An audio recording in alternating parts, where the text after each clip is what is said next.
1 year ago today, PUBG Mobile went online in over 200 countries. On the 1-year anniversary of the game, we're here with you to witness the honor and the glory. The Anniversary Royale Pass will go live as scheduled with the usual variety of rewards and a load of anniversary exclusive items, such as the brilliant anniversary outfit, the retro anniversary set, and the L&Q Chicken M762 finish. Don't miss out. PUBG Mobile, be the one. UC spent in Royale Pass will be fully refunded as your Royale Pass ranks up so you can buy next season's pass. Royale Pass, you deserve it. Do you play PUBG Mobile? Maybe you never run out of stamina. Maybe you're always aware of your surroundings. Maybe you're an amazing cook with the pan.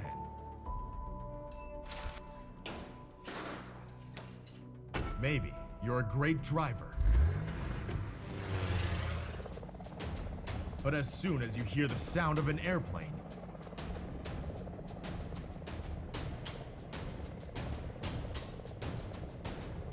you get into the zone.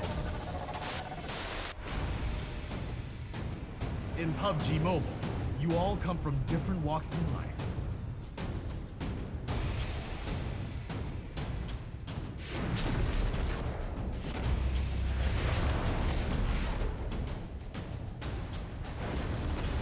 But you face the same dangers on the battleground.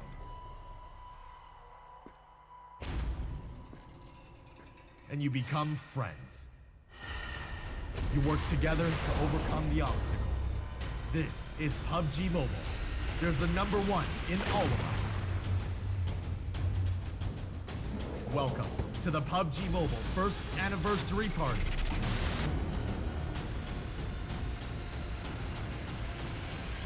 PUBG Mobile, be the one. Zombie, Darkest Night, the newest mode in the zombie universe is here. This time, the rules are different. No more parachuting, as players will be placed at random locations on the map when the match begins, and there is no single winner. Players must work with their teammates to spend one long night in the match and stay alive until the sun comes up. Waves and waves of zombies will spawn during each of the 3 foggy periods at night, and supplies should only be scavenged when the fog fades. The main objective is not to defeat other players, though this doesn't mean they are harmless. Players may need to work with other teams when necessary, but should also watch their backs in case the Fragile Alliance goes south. This will be a unique experience for every player involved. This new mode also comes with a passive skill for every player. Understanding the skill will be the key to staying alive in this long night. Can you ride out the night?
Left standing on his team, if I'm right in saying. Looks like it needs down. Oh, what a wipe. Quite an interesting position here. There's the peak. Oh! Relax takes a lot of damage, but he does get the knock on Amori. Shots going to be raining in, and that K are going to be going down one after another. MEA trying to get those kills. We did call them out as a team that have to do well. It might just happen. The peak comes in. He gets it. Have everybody down. It looks like MEA still in the thick of it. They get Needle knocked down. Push is going to be coming out from these teams. They have to move pretty quickly, but LND, how about that play? Got to give it to them, but LD. Take that as Ben loses his life. LDK. LTK are laughing all the way. He's got Hama knocked down, but here comes around the side. It's Corp. And he does get one knock for himself. Here he goes. Tries to get him in. See Maha's going out there, so Nox do lose their last member out in 10th place. KA approaching on SMP. A lot of fights inbound. Drugs is going to play in the scopes. He's looking for it. Tries to pre-fire. Goes in the wrong direction. Finally gets in. He's going to have to make a run. It was actually 2 members that the rock here. We got no time to talk about that, though, because it looks like there's another one between UN and SWAT. They have to be careful. There's a car coming up behind them. It's going real fast right now. Careful there. Latch in, wrapping around the side. He sees them. They don't see him at all. He gets the double knock, the double kill. Here, Ray looks for the peak. Looks like Siege is going to be there. However, Faker stepping around. And he just wants the finishing blow, doesn't want a chance from him. Looks like Captain wrapping around, and now they found Ben down. Gonna get the finishing. There's the big breach, and they will be able to finish it off. Still gotta be careful though. Zico, it's just a one-man rush. He does get around the side. This time, he does team back up, and he's gonna fall. Oh, Mass is getting dropped down, and that means Narcos. Time to shine right now. Oh, Corp just couldn't quite get the scope up in time. Captain for them, it's got to be a GG well played.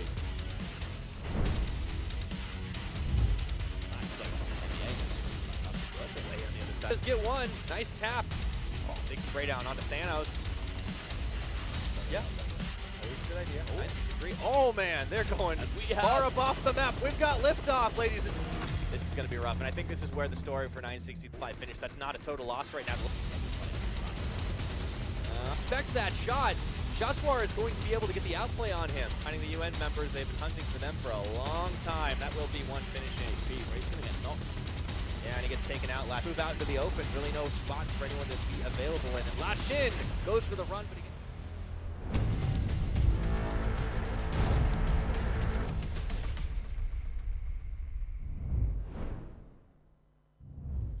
Welcome back once again, everybody, to the PUBG Mobile Club Open. This is, of course, the spring split for the MEA region. I am Devin Pyrotechnics Young, and I am joined on this broadcast by the wonderful, the illustrious Tom Pickering, also known as Wee Freeman. Austrious, illustrious. I've been wanting to use that for a little while. There you go, I don't know what Austrious is. That's like being Austrian, I think.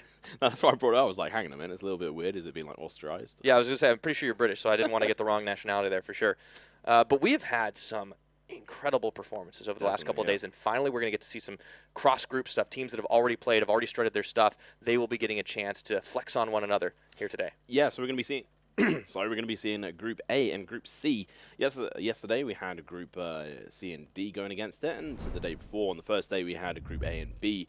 So let's have a look at the tournament rules here. Yep, so the way things work out here is that placement is all too important. First place into a whopping total of 30 points, second 22, and you could see and so on, whereas kills will only get you a single point. So you really have to start stacking them up if you want to make it worth. We did see one of the teams, 69 SWAT, or rather SWAT 69, doing that yesterday where they picked up 20 kills and a first place finish, but apart from that, it's mostly been about the placement. Yeah, and even though they got 50 points in total that first game, they really didn't actually end out too fantastic later on in the game. They weren't able to have that consistency, I felt, after the in the sort of final game and even in the third game, because they did miss the first game. Yeah, and taking a look, we can see what's happened so far in this week 1 of the group stages. 7 Reef team, we'll see them as well today. Really got that first win on Vikendi, but they weren't able to pick it up after the fact. Over in day 2 yesterday, we saw SWAT 69. That was that big Miramar matchup. Nox ended up taking the first Erangel, and LTK took the second. Today, we actually get ourselves a Sanhok match. That's going to be really interesting to see. That is going to be our first one. Then we will move to Vikendi, and it's double Erangel to close us out. Yeah, it's going to be interesting to see how players decide to play on Sanhok, because it's a very aggressive style map. It's going to have a faster timer. It's going to be pushing people together a lot closer. And there's not going to be any sort of water circles to boot as well. Most people are going to be playing in the land, and as the circles push in, it's going to force them to push closer together. There's not going to be any real vehicle play, I'd imagine. We may see a few wild cards in that front. Maybe a couple. Yeah, you never know, right? Yeah, you might see them drive around, and yeah, Sanhok was a really interesting map to see. So yeah, well, having it go over to Vikendi after that is also kind of interesting. So here are our regions as well for the MEA. So Group A, Group B, Group C, Group C, Group C, and Group D. We will see A and C today. So those will be comprised of Team Rush to Crush, Executor, IQM, VK Gamers, 7 Reef Team, or 7T if you prefer, Via War, Just Killer, and Courage Squad. Group C is KA Squad, F16, Nox, 963, 69 SWAT, Sahib Balata, Emmy Assassins, and the SMP. Yeah, and the teams that we're going to be watching out for here is going to be the 7T, so it's a 7 Reef team, as it were, named after the player, and then also KS, which is their tag, which is Kurd squad, and then also 69 squad, and then Nox. Yeah, I think those are our top 4 for sure. Those all those teams currently in the top 10 of the standings as well. They'll have a chance to really break out a little bit further and put some distance between them and the other teams in that top 10 because they won't play until next week in week 2 of the groups. Yeah, and it's going to be quite hard for these teams to be able to work out the meta. If they were watching the games yesterday, then they might be able to build up some tactics as to how to counter each other out. And I kind of expect that from a couple of these teams, maybe from the likes of 69 SWAT and maybe even 7T as well. That they might come in with these advanced tactics, and they've actually gone through and done their homework from last night and the first day. Now, do you reckon that that's actually more or less of an advantage playing again the following day rather than having to wait a week, which some of the regions will have to do? I don't really know if it makes too much of a difference. I think this keeps them warm, as it were. So they've gone in from yesterday into today. These specific teams that we talked about, they had a really good day. So they may just be carrying on their high, and the first teams may have calmed down a little bit, and not so much momentum. Yeah, that's fair. And now 7 Reef team, they're really not too far off of getting some extra points off on the real deal who aren't going to be playing today. So unless they have an absolute catastrophic set of maps, they should be able to move into that first place position. But they're not safe. There are other teams still in this top 10 looking to try and knock them off that will be playing today. The likes of Kurd Squad, 69 SWAT as well. And now we take a look through the remainder of the standings. Nox sitting in 9th place right now with 77 points. And of course, Executor, I believe, will also be playing today, and they have 69, so very close up to that one. I mean, Assassins, had a little bit of a rough ride towards the end of yesterday, but I think that they could start picking things back up for themselves. And we had some interesting surprises. Yesterday had a lot of teams kind of rising and falling at different times. Yeah, I mean, we obviously saw SWAT 69 come into the second game and 69 SWAT as well. And they both had really good surprising sort of stats. They were both in a final 1v1, yeah. Yeah, I mean, it was a 1v1 between the two teams with very similar names and really good performances. And there was obviously a big, massive kill sort of difference between them. But when you look at teams like Team Rush to Crush, we thought they were going to be doing very well on the first day. They ended up falling a bit short, so it's going to be interesting to see how that crosses over into the third day here, where we're going to be seeing teams from Group A play.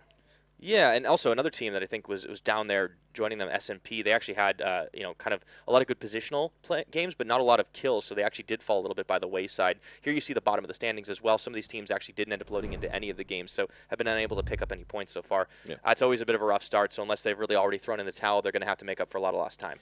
Well, I mean, if they go as hard as SWAT 69 did on yesterday in their first game, it's possible. 20 kills is going to do it for you if you can get consistent 20 kills. And a chicken dinner. They picked up 50 in one go, man. And they didn't place anywhere near that for the rest of the day. That was like an absolute monster performance. And then they were like, yeah, we're just going to relax, kick back a little bit, and didn't quite do it again. But Miramar was clearly their map. Yeah, I was a little bit disappointed. I was kind of expecting them to be able to just smash it out because we didn't see anyone play nearly at that level. I think the highest kills we saw before that was actually 12. Yeah. I think it was actually... It was the other 60. It was 69 SWAT, I think, at the next game, right? Yeah, they also got it the next game, but I mean, before from the other groups, there was actually... Just to clarify, there is a 69 SWAT and a SWAT 69. They are not the same team. Yeah. So now you guys know for sure. And of course, if you want to get access to all that information and more, including all of the rosters, the standings, up to the minute, and of course, VODs in case you miss anything, you can go ahead and check out our website. It is clubopen.pubgmobile.com for all of that stuff, and you can also check it by every single region. So if your interest expands beyond the MEA, you can definitely get that. Simples. Yeah, absolutely. And of course, we are broadcasting on YouTube.com and our channel. If you want to hit that subscribe button to make sure you don't miss a single minute of the PUBG Club Open, you can go ahead and go to youtube.com/PUBG Mobile Esports. Really good platform for watching it. I was watching it, rewatching our games last night, and it's really simple, really clean to watch. So make sure it's great VODs, of course. Yeah. I mean, it's YouTube, man. That's what it's good for. Yeah, I mean, it was quite interesting to see them actually diving into the live streaming sector and how many viewers are watching it in our regions as well. Yeah. No, that's really cool stuff too. Yeah, there's been a lot of interest generating around. I mean, this is one of this big PUBG Mobile across the world competition. This is very early days, obviously, in the spring split, but it's great. It's encouraging to see so much interest. So, really, thank you to all the viewers that are watching this, whether it's live, whether you're watching us in a VOD. Still, thank you all very much. You're the best. And if you're watching, you may well be aware that there is a $2.5 million prize pool at the end of this, which is absolutely crazy. Not these games and not next week's ones. We're leading up over into the big global competition, right? I mean, to get there, too, it's a tough ride. Yeah. This region, MEA, we have 32 of the best teams that the MEA region can offer, and they only get one spot in the big global finals. Now, that happens way later on in the year. There's a whole lot of a gauntlet to go through before then because we'll be thinning this out week by week. The semifinals start in 2 weeks. We'll be cutting the 32 teams down to 24, and then it'll go down to 16, and then we'll have a regional finals several weeks after that. That really determins who that representative will be in the big global event. Yeah, and the fact that it's just one from our groups is insane because there's, like, even just from today's games, we've got the 70 KS and 69 SWAT and Nox, who we'll be still referring to throughout the game, so I'll just continue on. We've got those teams who are insane, and then we've got another really good set of teams, 4 teams from the other groups. So, and there's only going to be one of them. Yeah, and that's just based on the one performance we've seen so far, right? Yeah. Like, I think TRD are probably our front runners right now, but 70 were not too far behind them, not as much of a fragging team, but we'll get to see more of them today. And I think it's key that you mentioned that they will have a chance to really adapt now that they've seen some play. 4 more maps is a lot of time to change things. Yeah, and I think, I mean, you asked me the question earlier, do I think the guys who are going to be competing next week and not today are going to have an advantage? I do, like, reflecting on that, I think they do actually have the advantage because they're going to be able to take the time to go have some practice, review how these teams are playing, and they're going to be able to go from there. Absolutely. Looks like we are getting on, however, to Sanhok. It'll be the first time we have a Sanhok in this region's competition since it is only day 3 of the group stages. And, well, why don't you take us through a couple of the ins and outs of that one? Well, we will do momentarily because this plane is going to be quite a solid one. It's actually the best plane we have seen by far because it's just going to go directly up the center almost on that point. So it's really good for them to have really sort of, not for them, sorry, but for the plane to go directly up north. But all the teams pretty much seem to be going to the mainland on the eastern coast rather than going anywhere on the western side where there is a little bit more work to do if the circle doesn't land on you. That is curious. Yeah, that's just pure luck. Rush to Crush is the only team that isn't going straight there, and they're kind of trying to decide whether or not they want to go west or east. And yeah, there is a couple of teams like MEA and SMP have now realized that, hang on a minute, let's go off. And actually, SMP have split up, so they're going to be going across a couple of places, and the circle has now appeared, and you did ask me to go through this. It's going to be quite a difficult one because the mainland is potentially the more likely place for it to land, and we might actually be seeing some early fights here in this town between VW and this team here. Yeah, 963. Both teams have actually had quite a lot of trouble in their previous matches. I think VW having a little bit less of it, they started to pick up a couple of decent placement finishes. The issue with 963 is they always kept running into teams that were just way better at them in firefight situations. Yeah, I mean, they did have that epic moment yesterday when they ramped up the mountain. They unfortunately jumped onto 69 SWAT, who are also in this game, and yeah, kind of got mowed down. You know what we need is we need some piece of paper with like ratings from or whiteboards with ratings from 1 to 10. Oh, like it's a diving competition. Yeah, like diving. There's like 10 points for that because that was fantastic, but unfortunately the 2 for a landing. Exactly. I mean, they got 2 people on top of the house, which was kind of sick. But I think the landing is actually perfect because they landed in a really good spot. Yeah, I guess when I say the landing, I mean metaphorically. Yeah, true. The performance. Oh, some shots coming out. Already the start here. VW looks like they will be the ones to take the first fire. We're also keeping an eye on a couple other teams. 7T over in the distance there you can see as well as this is 69 SWAT. So these are 2 of our better teams. 2 teams both in the top 10 already. And it looks like the first casualty is had. Mohamed Saad going to get executed. First he got down by Chassoir, and that's going to be the end of that. So good for him. And we did mention SMP before. They're taking quite sort of passive sort of positioning, and looks like they may try and change that around for this match, and maybe even today they've sort of taken a look at how MEA play, and they actually both play very similar, so it's going to be interesting to see how they conflict on that front. So KA are currently in the midst of a firefight, and then we've also got VW who are still in a fight, and just to mention, VW landed in Pachinki twice yesterday, left very early once, and then fought against AM and died in the last game. This time they seem to be having a little bit of a better go of it. However, they do have 1 down member. 963 also the same. We'll check in back with that fight in just a moment because KA actually going to find a couple of other teams on their trail. Chassoir gets kind of baited into a fight, but he gets the execution without getting downed himself. So that actually worked out pretty well. That was really good, but he is going to be stuck in a difficult position. So we can see that in the bottom right then. He's actually going to get backstabbed. Unfortunate stuff for him. So, Mohamed going to get taken down there. KA losing members pretty quickly. Yeah, we can see some more fights coming out. Yeah, they're going to get him back, though. That's the other thing. KA had a lot of good fights earlier on now. 963 have decided to go all in on this one, moving themselves into the house, but unfortunately the waiting arms of VW who just absolutely plow through their health bars. And it looks like that will be pretty big, decisively won fight. It's not quite over yet. VW do lose a member, and it's still spraying coming out here from B-Seal. But he's the last man standing. He's just spraying at the wall, mate. That's what you call pre-fire. So he might even be able to do some work here. Ah, he gets down. I mean, yeah, that's the thing. At this point, he's spraying and quite literally praying. Yeah, I mean, he ran around the corner, and I mean, third person is famously known for being able to pre-peek corners, so that when you do spray, it's not just praying and spraying. You are quite literally able to see who you're going to shoot at before you go around the corner. That was just crazy hip fire, man. He was just like, YOLO, and then ran in there. And unfortunately, as most people who say that word should probably end up in that same situation. But nonetheless, we're down to 38 people. That's very judgmental of you, Tom. You're not wrong, though. Yeah, so we're down to 10. 38 players alive. Now, I do believe we only had 12 teams actually loaded in. Yeah. So there's, continuing a couple of teams that still didn't quite show up to the party, unfortunately. Plane will take off when it takes off. Now, we're going to be keeping our eyes on Rush to Crush. They have a chance to get some points back because their first performance on day one, after Vikendi, it all went downhill. There was a lot of hype from them early on. They were doing great at breaching, but I wonder how they'll play on Sanhok. You know what? AXT, we didn't talk about these guys, but they had some really interesting plays across the maps the other day, and I think we might have sort of bypassed them a bit too fast because that's fair. They could actually come in and do some really good performances. I do think that 69 squad here are going to be the sort of main contenders, and also Nox, they had some really good plays even when they're in tight situations, in sort of 2 versus 4 situations. They did come out on top sometimes. No, that's fair for sure. I think AXT are definitely a team that we don't want to overlook too much just because we haven't seen them for a couple of days, but they are in the 11th place position, just outside of the top 10. So definitely a team to keep an eye on. And another one that I pointed to a little bit further down, though, is SMP. They had some good games themselves, mostly on the backs of placement, but they weren't as pacifist as some of the likes of LPI, who were just completely running and hiding for most of the time. Definitely. And I mean, it'll be interesting to see where these guys do come out on top on that front. I mean, Nox are still in 9th position overall, so they do have that sort of solid sort of positioning and maybe able to jump up a few placements, but it depends if they get knocked out early this game. And there we go, we do actually see a package, and you may think, oh, that's not accessible, but I think you can get that one. There's really almost nobody there for it. It looks like it's going to be 69 SWAT that actually have the opportunity to get it. Meanwhile, though, off screen, it looks like 7T lose a couple of members, and that's pretty huge because, remember, this is our front-runner team in this group. Yeah, I mean, KA, if we take a look at them in a moment, where their standards they get revenge for KA.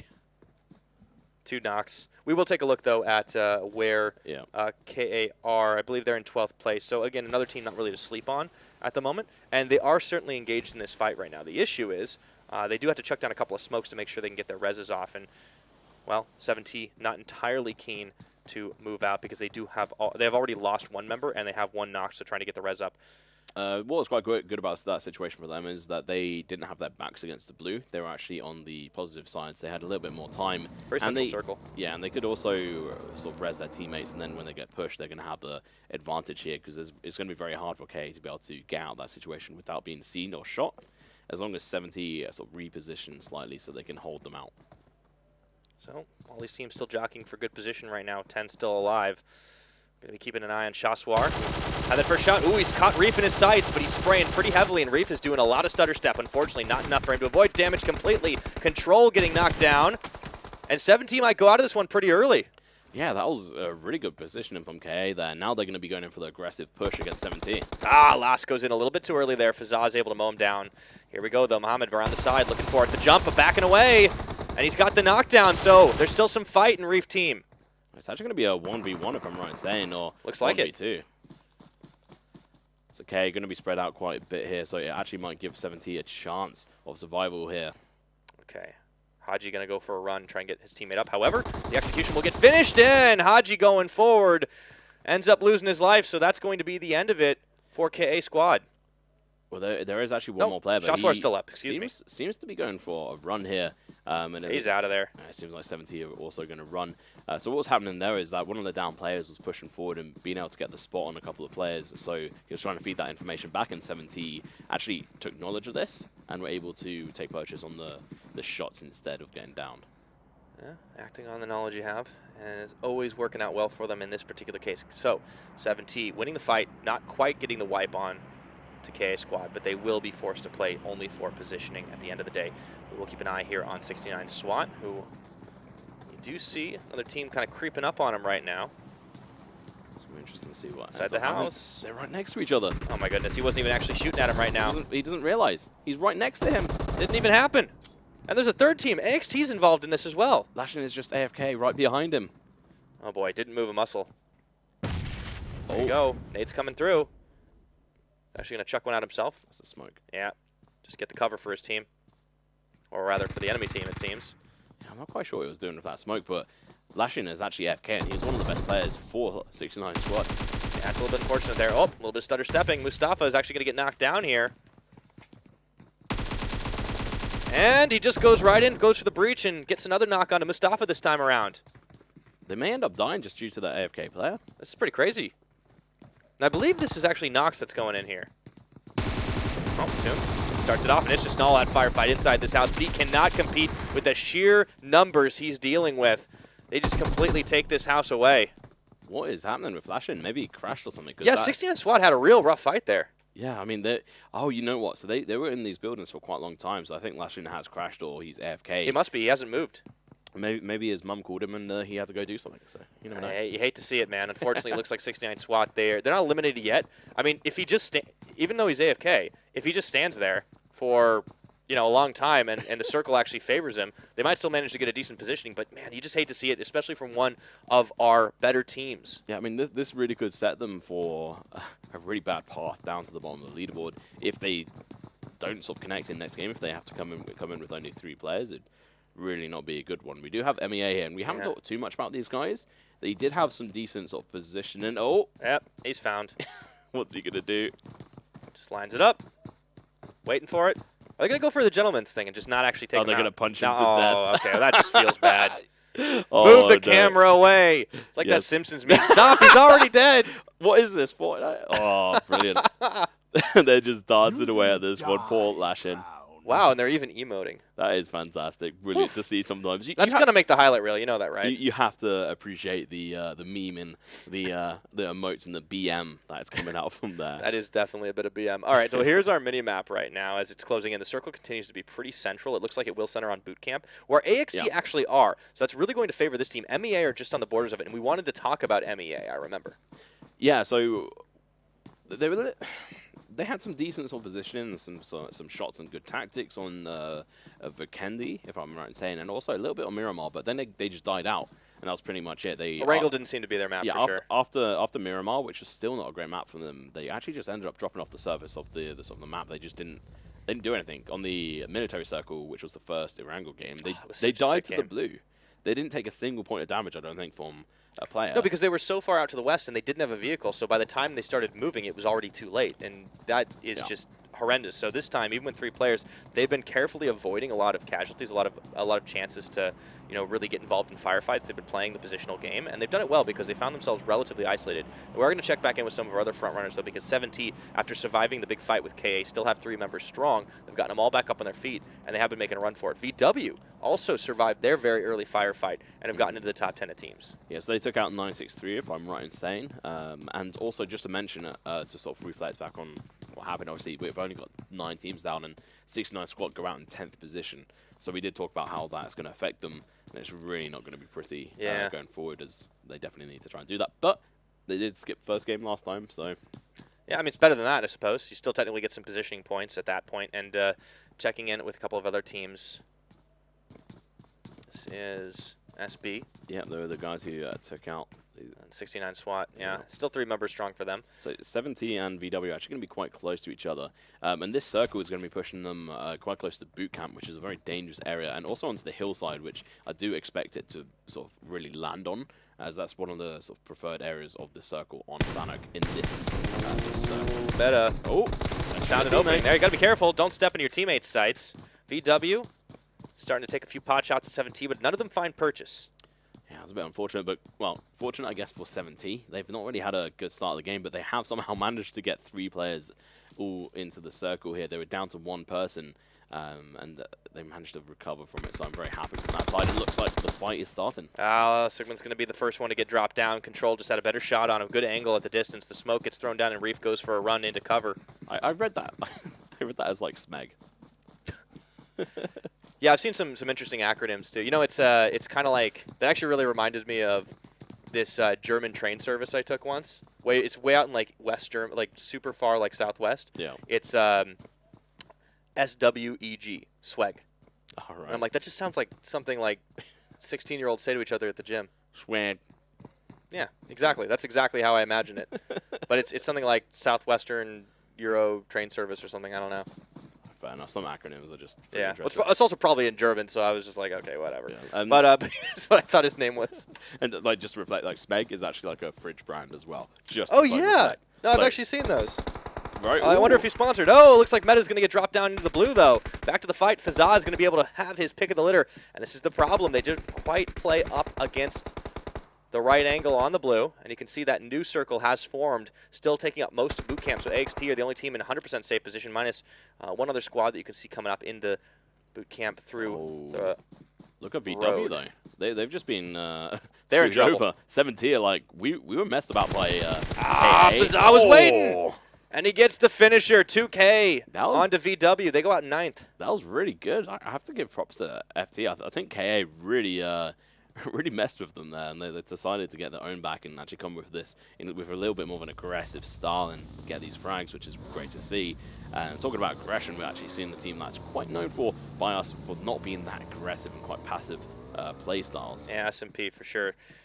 They really just do like this kind of cruise around, make sure they can avoid as many people. A team that is a lot more aggressive than they are is Nox, and they just haven't found anybody today. They've been playing a lot of positional games, so a lot of these teams will kind of meet for the first time, and we'll see how it all comes down. AXT, you're just saying, all right, everyone has to come to us because they're the ones who own boot camp at the moment.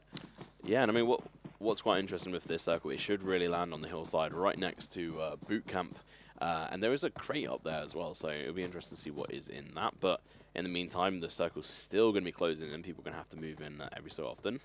SP, for example, going to start to rotate now up towards MEA. Firefight started here.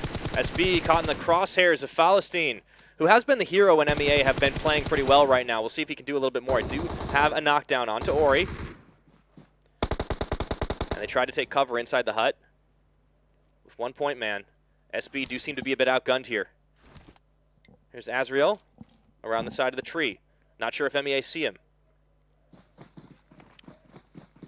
Probably run into smoke. Yeah, it's Falastine. Yeah. They're just going to take a forward position on this one. MEA do know how to take firefights in the open. Something they have been very good at. It's just not rotating fast enough has been the death of them. Yeah, they have to be careful though. Oh, AXT's in. Rush to Crush are actually going to be taking some shots at them. Yeah, well, you could see. Actually, a lot of third parties kind of getting involved here as MEA have run through. Wasi is the one who takes nearly half a little more than half his health bar and damage. As the blue starts to close in, SB are going to have to do a runner as well. And they should be able to stay ahead of the blue here, but unfortunately they will get shot at, I'd imagine, by a couple of teams here. 70 are ahead of them. Rush to Crush are out of view, fortunately for them. Azriel on point. It's going to be the one leading the charge here, but it's just playing up to the edge of the circle best they can. And how well will they be able to rotate to it? This is the last remaining member of KA. Shazwar has just been hiding out here pretty much since his team lost that fight. And these are two teams that went against each other right from the start, and it seems like is that SB and behind them going to be coming up right next to KA here. Here's Azriel over the hill. I don't think he sees Shazwar. He could be in some serious trouble right now, and extra points could be picked up by the KA members as he's just on the edge of the blue. Control, though, do start to get one off, and he actually takes a second. 7T really running this one.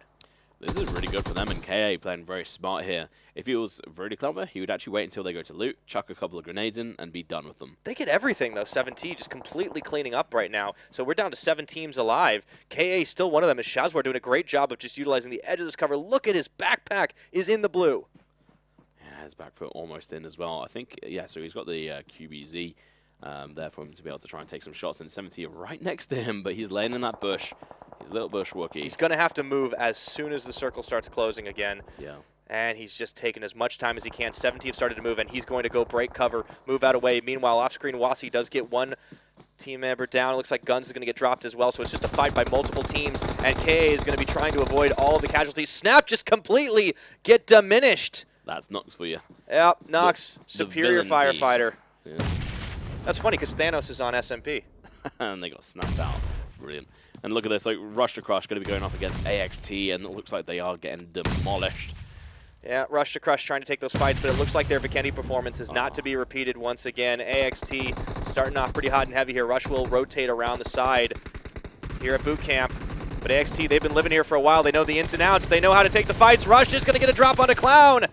And the Hops, the Bunnies going back and forth. But at the end of the day, AXT reigns supreme. That was really well played by Rush. He did actually get 2 members down, which is insane. And luckily for AXT, they're going to have a little bit of time to be able to recover from that. And AXT with those nades... Shaswar goes down finally. They need to do exactly That's a that. 5th place finish, though, for KA. Yeah, that could have actually been a, I think, 10th position in it if he hadn't survived that. Oh, that's good. Now it's 7T versus Nox. This is going to be a really interesting fight. Been looking forward to seeing this one. Galiko gets dropped down, but he's well within sight. Dr. Luz has managed to get brief. And, Control just runs and guns for it. And now that's going to force Fazan into a really bad situation where he's going to have to try and clutch. If he has a grenade, it could actually be fantastic for him, but they are keeping an eye out. I think he might have made some noise, and he's got it down 1. Yeah, that's Dr. Luz. So, all of a sudden, there's still some fight in 7T, but the problem is they're facing down Nox with 4 members alive. 2 are knocked, but they can still get him back up. Fazan, he needs to make tracks quickly. As you mentioned, got to get ready for that grenade. He's trying to time it around, but you can already see Nox have moved. He can't get the angle. He's going to have to run for it. Oh. Very close. He actually does get some damage. He has actually stopped them from reviving them as well, so this could be the kills coming in. This is massive right now. If 17 can actually do this. Nox are playing so clumped up. MEA, they're going to try to be snaking their way in, but the blue is encroaching rapidly. AXT have got their number, though, and they are chucking the grenades in. They have done a bit of damage. Yeah, Fazan finally getting dropped down. He will be eliminated. The team places in 4th. Not a bad position, but you have to think they would have wanted a little more. Yeah, and that was so close, but unfortunately, they didn't play as a team in that last moment, and that really punished them. They just rushed in for the kills, and that really dropped them off the map there. Now AXT trying to find the last remaining members of MEA. Nox are still in this as well. Guns, he's going to get dropped down. AXT, they just know exactly what they're doing. So, Nox going to make a run for it in here. It's going to be Maury's on the front. Down to final 2 teams, MEA in 3rd. Definitely not a bad finish for them, all things considered. Their Erangel performances not looking so hot. Here's Ben. He was the hero of, I believe, the chicken dinner that Nox got yesterday. Oh, sorry, that was Dr. Luz, excuse me. Rotel, blind firing into the smoke. So positioning is going to be everything here, and AXT 3v4, man. They have the positioning, and they're going to have the meds as well to be able to accomplish this. They haven't had to leave. I mean, they've been sitting in boot camp pretty much the entire game here. The circle certainly favored them, but they've played incredibly well when teams have tried to breach onto them. Ben, unfortunately, stands in a little bit just to the left of the Molotov, and he does avoid the nade damage, so nicely done there. Knocks down to 3. Dr. Luz is not in this one. Very interesting. And, I mean, Nox, they could actually bring this back. We have seen them in tighter situations. Actually clutch in the shot. Ben, he gets the knockdown. Here we go. He's waiting and baiting. See if Demon's going to get rezzed up here. However, you can see Maurice, he's the one getting knocked down as well. So, as well as you can trade, unfortunately, Nox are down to 1 member. It's going to be Galiko to try and pull off the clutch. 1v4, not going to happen, and AXT proved true to their name, Executors. That was really well played. I don't know if Nox just didn't have any grenades at all, but if they did, they should have been throwing them, but it was a bit unfortunate in that part. But nonetheless, guys, GG well played to AXT. And, you know, Clown, Demon, Rotel, and Brilliant. We have seen some really good plays from them have. before. You know, we saw them on day 1, and they had decent, I think, performances for the very least, but they did a lot better. I think they've subbed a player, and Pilat, I think, is their 5th. Yeah, so it was actually Lord before. He was also performing fairly well, so it's quite nice to be able to see another team member come in and pull off 3 kills as well and help them sort of really pick this up and get in the first game. Yeah. Brilliant news. Hey, solid performance. Good frags all around. AXT, you know, making good use of the circle position on Sanhok. And, of course, this is a much smaller map. That is a 4x4. We don't really often see it in a lot of tournament settings. So I was really curious to see how that one was going to shake out. But great playing by AXT. I think Nox did exactly what they're really good at, which is moving together, but also like playing really good like tight firefights. It was really scary there for a moment because I think it was Control nearly got them all down with a nade, but they managed to get everyone back onto their feet and they still took them out of this one, and that put 7T, you know, down in 4th place. Yeah, it was actually Ben who clutched it out for them because he was in the opposite position, like a hut across the road, so he was able to sort of take down Control. And let's have a look over the highlights here before I carry on in that conversation. Yeah, this was that first firefight where KA pretty much lost a bunch of their people, or rather where they started to lose some people, but they turned it right around and then ended up being down to just 1 who managed to pretty much just get the heck out of town. Here was that big move in by VW who got a lot of moves. And once more, KA taking that fight against 7T, and, you know, they had some seriously impressive tenacity, but just not enough in the way of actually getting the firefights. SB come in here, they start cleaning house, and, you know, Really? This other team didn't know what hit them. Yeah, and I mean, considering one of the members was AFK, which they then did a nice meme about. Poor 69 SWAT. I wonder if we'll see that in a moment, because Yeah, here we are. go. So Lashin, AFK, and unfortunately just didn't stand a chance. They ended up doing a lovely little dance here before they do punch him out. So GG, well played to SB, who did manage to get a wipe there on team at 69 SWAT.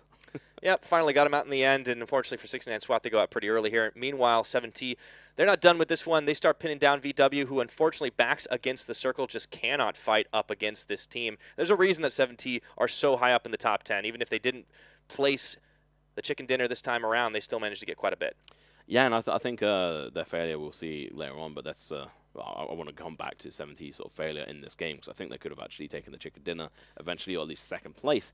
But MEA actually did fairly decently, but 70 back at it again. Yeah, I mean, they were always involved. This is the thing. 70 definitely picked up quite a lot for themselves, but Nox were not to be outdone. They pretty much just melted through SMP, who never really seemed to stand much of a chance. And AXT, meanwhile, they just said, this is our house. You are not coming in here. Rush got crushed as they tried to move in. One down on a Clown, but that was about it at the end of the day, and they cleaned him up, and then they were able to do the same thing up against Nox. But before that all happened, 7T here, the firefight around the side, it was looking pretty good for them for a little while, but Nox just played it better in the end. And Control, I don't know what he was thinking. Yeah, so it was Fazza who did actually end up coming up in clutch here.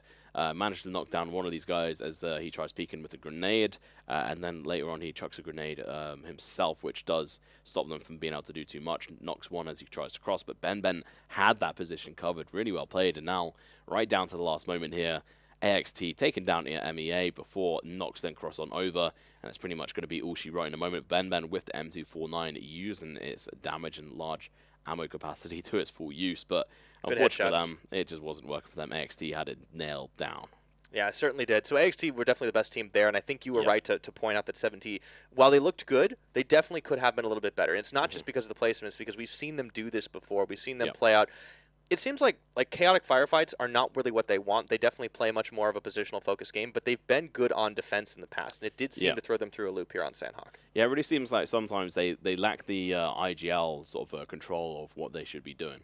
Yeah, absolutely. Now, of course, if you missed any of those games, you can always check them out on our VODs, which, of course, you can find all the information for at our website. It is, of course, clubopen.pubgmobile.com. And in talking about VODs, you can also see them on the YouTube channel where we stream all of our games, youtube.com/PUBGMOBILE esports. So make sure you go over there and smash that subscribe button as well as the notification bell so you do not miss a single minute of PUBG Mobile action. Easy peasy lemon squeezies to be able to go and do that. Takes no effort at all. It's almost as much effort as AXT had to expend in that final fight. Yeah, I mean, they quite literally just stayed in the same building complex the whole time. They just didn't care. When people moved into the territory, they took care of them. Yeah. MEA, no, get out. It could be Sanhok is a specialty of theirs. Like, we don't really know exactly, but I think when the circle favors you, how well you can actually defend is such a huge thing. And AXT were never in a position where it seemed like they had to wipe sweat off their brow. Even up against Nox, who are a really good breaching team, they just kind of made them look like they weren't quite at the level. Yeah, and I mean, it could also be down to the fact that Lord wasn't in their lineup today, and Palat was. It could actually be that Lord was just a substitute and he wasn't really their preferred player. But we'll have to see into the next games, because Sanhok was a bit of a wild card map, because we've not seen it before. And we've also not seen these teams play against each other before, or most of them anyway. Well, exactly half of them, I guess. Yeah. So it's going to be interesting to see how this sort of evolves, and what sort of specific metas and the top teams that come through. Is it going to be the same ones that we expect, the ST, KS, 69 SWAT, and Nox? We've been fairly close on that. And let's have a look at the total standings right now of all teams. Yeah, currently after that first Sanhok map, the Real Teal is still standing strong in first place, but creeping up behind them is Executor. That's AXT, only 6 points away with one extra map played. 7T, they really didn't get a whole lot higher off the fact because they placed all right, but we did kind of expect them to get that chicken dinner at the end of the day. So we'll see if they're able to really turn it around. 69 SWAT, they still maintain a position in the top 8, but you can definitely see they've fallen down just a little bit. So those are the teams that are playing out today. Going forward, we'll also see Nox picking up a few extra points and moving into the 10th place position, upending Light Pirates, who won't be playing today. We'll have to see them next week, of course. MEA, the ME Assassins, they pick up a couple for themselves. We didn't talk about this, but they got a third-place finish. That was really impressive from MEA, so they do start to move up the ladder here. Yeah, they've got a lot of work to do, but they could definitely do it if they put their minds to it and actually get that positioning down. And not only the positioning, but also the frags. And then on to the next page, I mean, Rush to Crush, again, a bit disappointing, to be honest. I mean, they had good placement there this time, though. I think that's the biggest difference, is that they did make it into, like, the final 6. That being said, based on the Vikendi performance, we were hoping to see a lot more from them. Now, they will have a chance to start their stuff on Vikendi again, so maybe that's where we'll see them shine. Yeah, and then we've obviously got 963, which unfortunately just seemed to be the bottom feeders here They of still most have of the not games. gotten a kill, man. It feels bad, and they're trying. You know, I think these guys have so much heart. They're always going in and saying, you know what, we're always going to face them down. They pull out those ballsy plays, like they do the crazy jump off of the car and try to get the overhead play. I just want to see them get some kills. I want to see them get some placements, because it's a team you look at and you want to cheer for. You want to see them do well, but they spray a little bit too wide. Yeah, they're the underdogs, and we, everyone loves an underdog story, so maybe they could come through. Who knows? Fingers crossed for that. But either way, it's been a couple of interesting games. Next match is going to be on Vikendi. Yeah, we will have to take a short break before we get there, though. But do not go anywhere. Just after that, we will return with Map 2 of the day. The group stage here, the PUBG Mobile Club Open rolls on. Royale Pass Season 6 is here. This season's theme is 1 year anniversary of PUBG Mobile, with lots of rare items. We've also added lots of more realistic and hardcore items to your Royale Pass rewards. Turn yourself into an elite soldier. UC spent in Royale Pass will be fully refunded as your Royale Pass ranks up, so you can buy next season's pass. Royale Pass. Ha! Gotcha. Royale Pass. You deserve it. Do you play PUBG Mobile? Maybe you never run out of stamina. Maybe you're always aware of your surroundings. Maybe you're an amazing cook with the pan.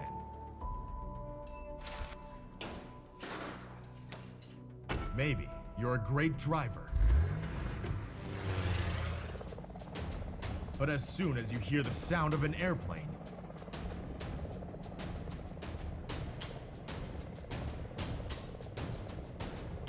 you get into the zone. In PUBG Mobile, you all come from different walks in life.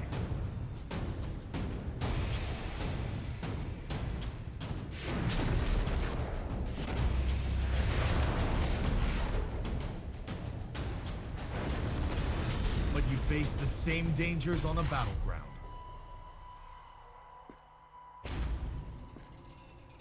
And you become friends. You work together to overcome the obstacles. This is PUBG Mobile. There's a number 1 in all of us. Welcome to the PUBG Mobile first anniversary party.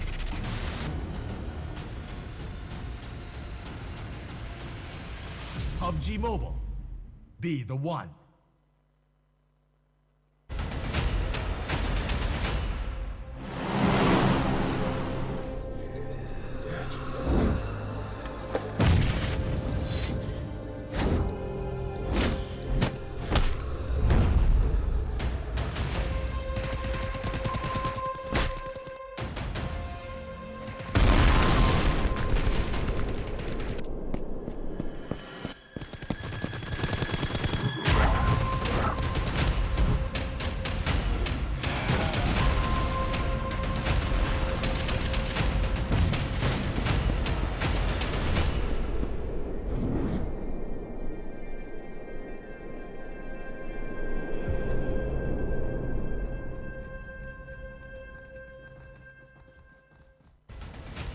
Zombie, Darkest Night, the newest mode in the zombie universe, is here.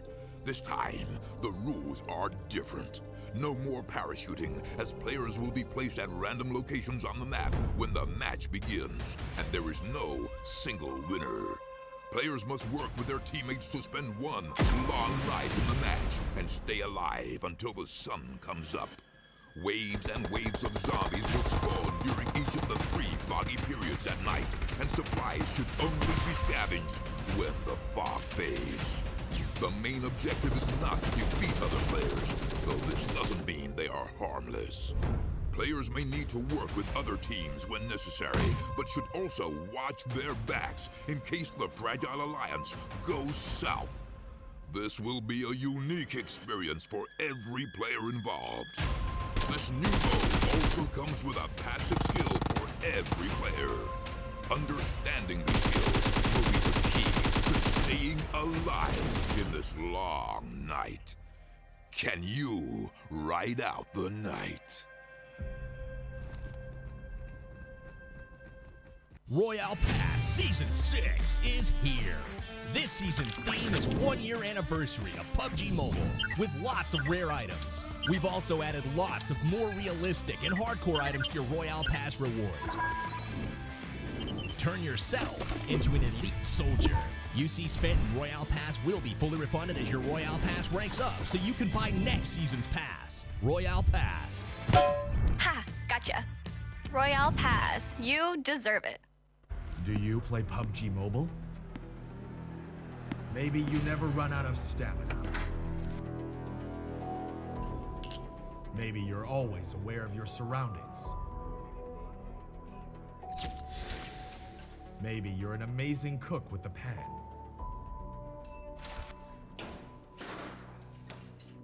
Maybe you're a great driver. But as soon as you hear the sound of an airplane,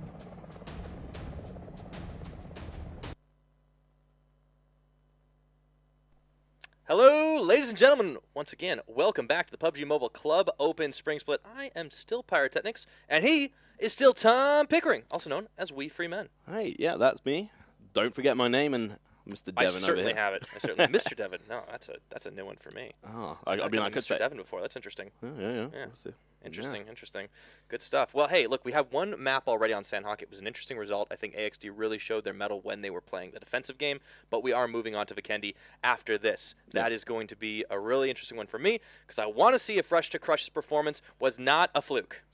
Yeah, and I mean, like, Vikendi is going to be an interesting one to see. I mean, It always is now, right? Yeah, I mean, we didn't expect it to sort of perform, well, I didn't anyway, to perform like it has done over the last couple of days. We did see a few teams do really well, and one of those teams was Rush to Crush. And they did really bad on pretty much every other map, and they did okay on Sanhok, and we were discussing this. I know you were still disappointed too because I feel like you have expectations. You want to see them bring out that Vikendi performance where they I were want just to see them rise up. I mean, they were just breaching and mowing down everybody. Like, it Yeah. did seem like a different team. And that's what's so surprising is that this Rush to Crush squad has not been able to reproduce that performance. So if they return to Vikendi, maybe the stars align, the planets kind of get up in order. It's like that scene in Hercules where they basically just, like, all the Titans are going to burst out of the earth and they're just going to win. Yeah, Until I mean, they don't because, no spoilers, but that's not how it ends. I really like that movie. yeah, well, no spoilers there. So you're safe, guys. You're safe. I've not seen it. It was like 1993. How have you not seen that movie?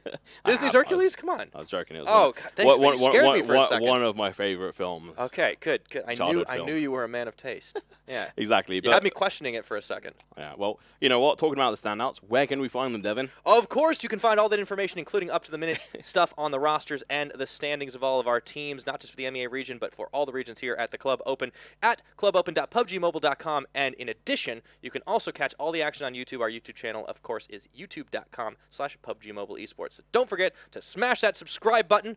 Of course, you don't have to use a frying pan to do it. You can just use your finger.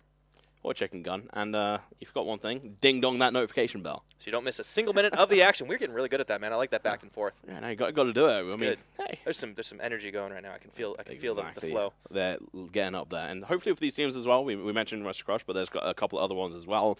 KA versus S7T. Yeah, KA, I thought they were going out super early, but Chassoir basically just got himself into a nice little hidey hole. The brush, he was literally just up against the blue zone. I think you called him a brush gremlin at one point. I called him a bush rookie. That is even better. But he did a really good job of actually staying hidden, got his team into, I'm actually just going to double check my notes here. He got his team into 5th place, and they were basically out in 10th. So when you can do that, when you have a player that can clutch on a defensive strategy, you don't need to get any kills. Yeah. All you need to do is just be completely undetected, let everyone else kill everyone. Survival is the key, especially in a tournament like this where placement has so much more bearing. I mean, yeah, first place is 30 points, and then it sort of goes down to 22, and then so on and so forth. So every position counts. So sure, kills are fantastic if you get 10 plus, like 10 to 20. That's when they start to make the real difference. Obviously, every kill does make a difference in the end, but for the most part, if you have the choice between going for positioning or 10 kills, go for positioning. Yeah, so now we've seen like, you know, the teams that we thought to perform that did step up to the plate, and a couple that you were hoping to see a little bit more from. But what other teams are you really looking to see step up here in the second game on Vikendi? I think we have to go with Rush to Crash. I'm Doubling down, huh? Yeah, I'm doubling it down. I want to see them do good on this map. They did it yesterday. Hoping they do it today. I've got another one for you, though. I think Nox will do fantastic. But yeah, well, how about 69 SWAT? Because, you know, they had that a little bit of an unfortunate disconnect going on for them. They haven't played on this map because they didn't load in on their first one. So this will be the first time we see 69 SWAT on Vikendi, and the plane is overhead. It's coming in from the northwest, or northeast, rather. I got my compass all backwards. Don't let me drop on the island. I get us lost. Oh, yeah, and it's going right down to the southwest there. See, I got you tongue-tied yourself. But you caught it yourself in the end. Yeah, Let's take a look at where everyone drops. That'll be the interesting thing. Yeah, so we do have a couple of teams heading over towards Treveno. Seems like MEA are going to back off and go over towards Cosmo, but they may well have a team coming up next to them as well, 963. But if it's going to be any team that comes over to your area, you probably want it to be them. And then we have Rush to Crush, who are trying to head on over towards the Villa, but looks like they might be contested with that part as well. 70 are going to go down to some Nova there, which is a decent place to loot. It's quite big. And look at that circle. Man, that is such a water circle, and there's only like 4 or 5 teams inside of it right now. Just once. I just once want a Dino Park circle. Is that too much to ask? Jurassic Park level circles would be been brilliant. Great, man. Raptor fences are down. Oh, no. And then Rush to Crush come in. Boom. Easy yeah, peasy. To be fair, like if there's any team that is kind of like a Raptor, it's them. Yeah, they just make me think of that. But what I'm going to bring up is the fact that all these teams notably forgetting to pick up vehicles when they first land, and that's like with MEA. Instead of going in for the vehicles, they went for the drop and just went for the loot. And then when it came to the circle shift over to military on Erangel yesterday, they were pretty much lost, and they weren't able to do anything, and that's why they ended up dying to the blue. And that, I think, may be a similar issue today in this one as well. But there is a longer rotation time here for this game for these guys on Vikendi. So they may well be able to find some couple of vehicles when they go running, but it's not as optimal. That's true. Looks like we might be in for a couple of early firefights as some of the teams clustered into a few of the compounds. It looks like SB here up against SMP, starting things off. And SB, a team that definitely had a much better set of firefights. One of them was against a man-down 69 SWAT. SMP, unfortunately, they pretty much lost out to 70 very late in that game in the first enemy they encountered. But the looting has only just begun. Team's really only rocking, you know, Team P's, Uzis, that kind of thing. Really only good if you're just in these real small corridors. Yeah, I mean, it can still be really useful at distance, as we've seen some of these guys do. That's true, actually. That we kind of against all of the logic, they have actually had effective usage of complete spray tactics on SMGs. Yeah, I mean, at distance, no, it's not. I was definitely memeing a little bit too hard there, but I mean, at short distance. At short distances, it has actually proven very fruitful, especially on Vikendi. On the other maps, we don't tend to see it too often. It's a little bit more restricted use. They could tend to use the ARs and DMRs on this map. We did actually see a lot more DMRs and snipers yesterday, because that was actually LTK who managed, on this very similar circle, managed to get into a position of height and shot down to players with their Kar 98s. So it'll be interesting to see if any teams land in that kind of positional advantage again, like AXD did in the previous game. Oh, yeah, fair enough. A couple of teams that did place, fortunately, inside the circle. Keeping an eye on them as it goes. I want to see where Rush to Crush end up going because, as you mentioned, they are definitely going to be the team to watch for Vikendi specifically. They had such an amazing performance on it. We haven't seen them on it since, and now they return to where they were the most dominant on day one here of the group stage at the PUBG Mobile Club Open. There's just so much more left to play, man. Like, this is only the first week of the group stages. We're going to have a whole nother week after this where teams that haven't played each other will finally go up against one another, and then after that, it gets trimmed down to 24 squads. Yeah, and it starts to get even more interesting. The teams are going to be a little bit tighter and a little bit more compact, so they're going to have to do a lot of work. And one of the teams that are going to have to do a bit of work here, but not too much, to get to the top is going to be 7T. They were so close to catching up with the TRD. Probably our favorites, one of our favorites here. And even the fact that they've got an extra game over TRD are still in the lead, which is just insane. Yeah, and I think that's the bummer right there for 70, right? They would have hoped to be able to leapfrog them off of game one, and now it's kind of like TRD are playing with a game in hand, effectively. Yeah, exactly. They have got that lead advantage where they can actually go into their games next week with the heads held high where, well, you know what? As long as we just perform consistently, we've got this. And I think they're smart enough to be able to recognize that, and it would be really interesting to hear from them if they are listening back to this VOD to actually have a chat with us and let us know what you do before these games, what your sort of kind of preparations are when you look at these games. Are you going over the VODs? Actually, open call it for all the teams, too. You know, all of them. That'd be really cool to know a lot more of, because we definitely don't know as much about these teams and their backstories as of just yet. So hopefully that kind of, you know, we'll learn more about it. We also are seeing their tactics in real time, so there's definitely that being built out. I should mention, there are 14 teams loaded in. We had a lot less last time. One of them, I believe KS actually didn't load into the first game, which is actually kind of a big shocker, because they were a team currently sitting in the 6th place as of the last game. Kurd squad, and, you know, they're back into this one. We just caught sight of them a little bit ago. So, you know, back on Vikendi. Yeah, I mean, Vikendi is going to be an interesting one, but they're once again just grouping up in one building, and unless they're inside the circle and just praying that the circle lands on them, which they kind of did in the Sanhok game, they have to be careful, because we want to see them do the breaches, but they've not really had the chance to do that because they didn't really land with anyone. But we did see SB and SMP, or Snap, land next to each other, but Snap was backed away. Yeah, they've decided just to back away from this fight. They're not wanting to have to contend for I wouldn't either after what happened last match up against 7T. Speaking of them, we'll be taking a look at where they've occupied. A little bit of a split loot going on here in some of these ruined houses. Yeah, and I do appreciate these teams who are going in for the more split, because that's the more sort of professional way to be able to play here, so you don't get clumped together, and if you do get rushed by one team, that you're not going to get screwed over, although that has got on its flip side that you're not able to then defend each other. But it means that you then have that knowledge as to what is going on, and you should be able to try and preempt those teams coming up on you. But we do see a lot of teams get crept up upon, because they're not actually taking positional good positions. Yeah, they're not area. covering their 6s or their 12s in some cases. And Exactly, that's kind of the difficulty, is if you don't see anyone coming, well, how can you take them down? So, you know, we'll only really see the teams that are the best at doing that really survive. VW, meanwhile, they are trying to creep up here over on, I believe that's TUB's team that doesn't have the tag. Yeah, we have got 69 squad here going up against VW as well. VW could... 69 squad, that's right. Yeah. I mean, it's Mr. Smegman here going to be going up, but also VW's player Mahan may well be able to get up fairly close. I think they are fully aware of them, though. Mustafa and Toom waiting on the back. No fire exchange just yet. Here early on in this game. Ooh, MEA hold up in this compound, and you could see that KA actually getting lit up here. Falastine was able to get one knocked out of the car. That was pretty good, and he's going to be able to get the finish on him as well. That's going to be so painful for KA to try and recover from this. Now, they've been in this situation before. Shaswar actually going driving away. He'll circle back around as his teammates have already popped out. That's Las and Haji. Let's see what they can actually get done here, as it's going to be a long-range fight if they wanted to take it. But no, they decide, pack it up, let's get in the car, and just get the heck out of Dodge. Getting out of Dodge would be the best idea, but now we can actually see going to get dropped. That's AXT. Nox going to get in the mix as well. So a couple of fights happening as Galiko gets headshotted and downed. Pullat and Rodel coming up clutch right now for the AXT members as they're engaged in a fight with Rush to Crush. And Rush to Crush looking like they are going to be crushed in the moment. There you go. Yep, I mean, literally in the moment, you said it. They were crushed down. So AXT just looking oh so good. Once again, they picked themselves up a nice clean wipe of frags. And the question has been answered. Are Rush to Crush the real deal? Apparently not. I'm so disappointed in that. But you know what? I'll give them room to breathe, and we can move on to another team.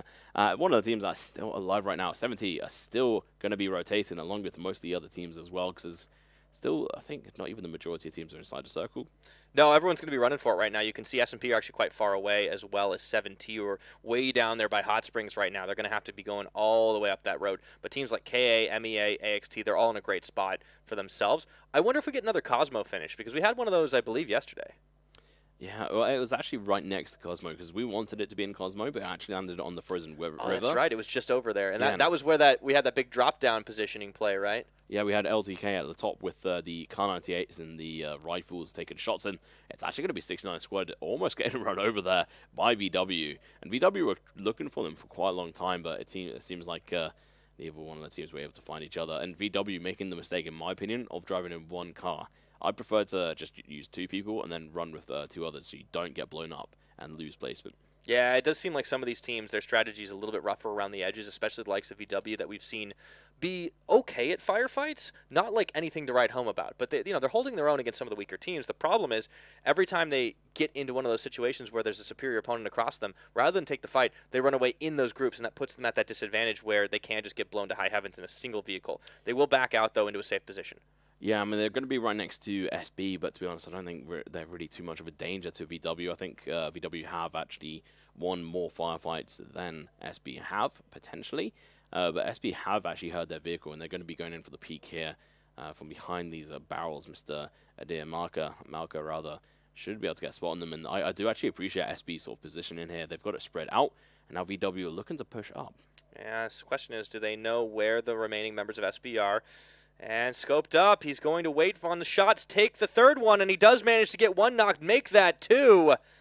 VW losing two already, and it's looking like they're going to start backing away. Did make it into the compound, though, so Mohamed does manage to get himself back up. But unfortunately, pre-fire through the wall, he's able to take him pretty low already, so Adair Malka is going to be going up. VW in a lot of trouble. Yeah, it's going to be difficult for them to be able to recover from this. The flames are going to be coming in, and the pushes as well from this team SB. I think VW know their days are numbered right now. They're going to try to stop the breach from coming through here. And there's one down. Looks like he's going to take one with him, but it doesn't really matter if VW get wiped off the map in 13th place. That is not what we want to be seeing. I called them SB out for not being able to be as confident or competent rather in battles, and it seems like they absolutely just demolished them. But you know what, we do actually have opposition here. It's going to be 69 SWAT, who are a very competent team. Might well be able to wipe them off the face of the earth here, but we will see. Circle is going to be closing in. Is it going to be the same as yesterday? We don't know. It's still a lot of water. I mean, this is going to get really hectic really fast if the way this continues. All right, 69 SWAT, hold up. They do have eyes on SMP, at least a couple of members, but there's a lot of third parties coming in here. It looks like Fall's team managed to get a knock for himself, so MEA is still hot and heavy in this fight. Yeah, it's nice to see a decent amount of action here between these teams.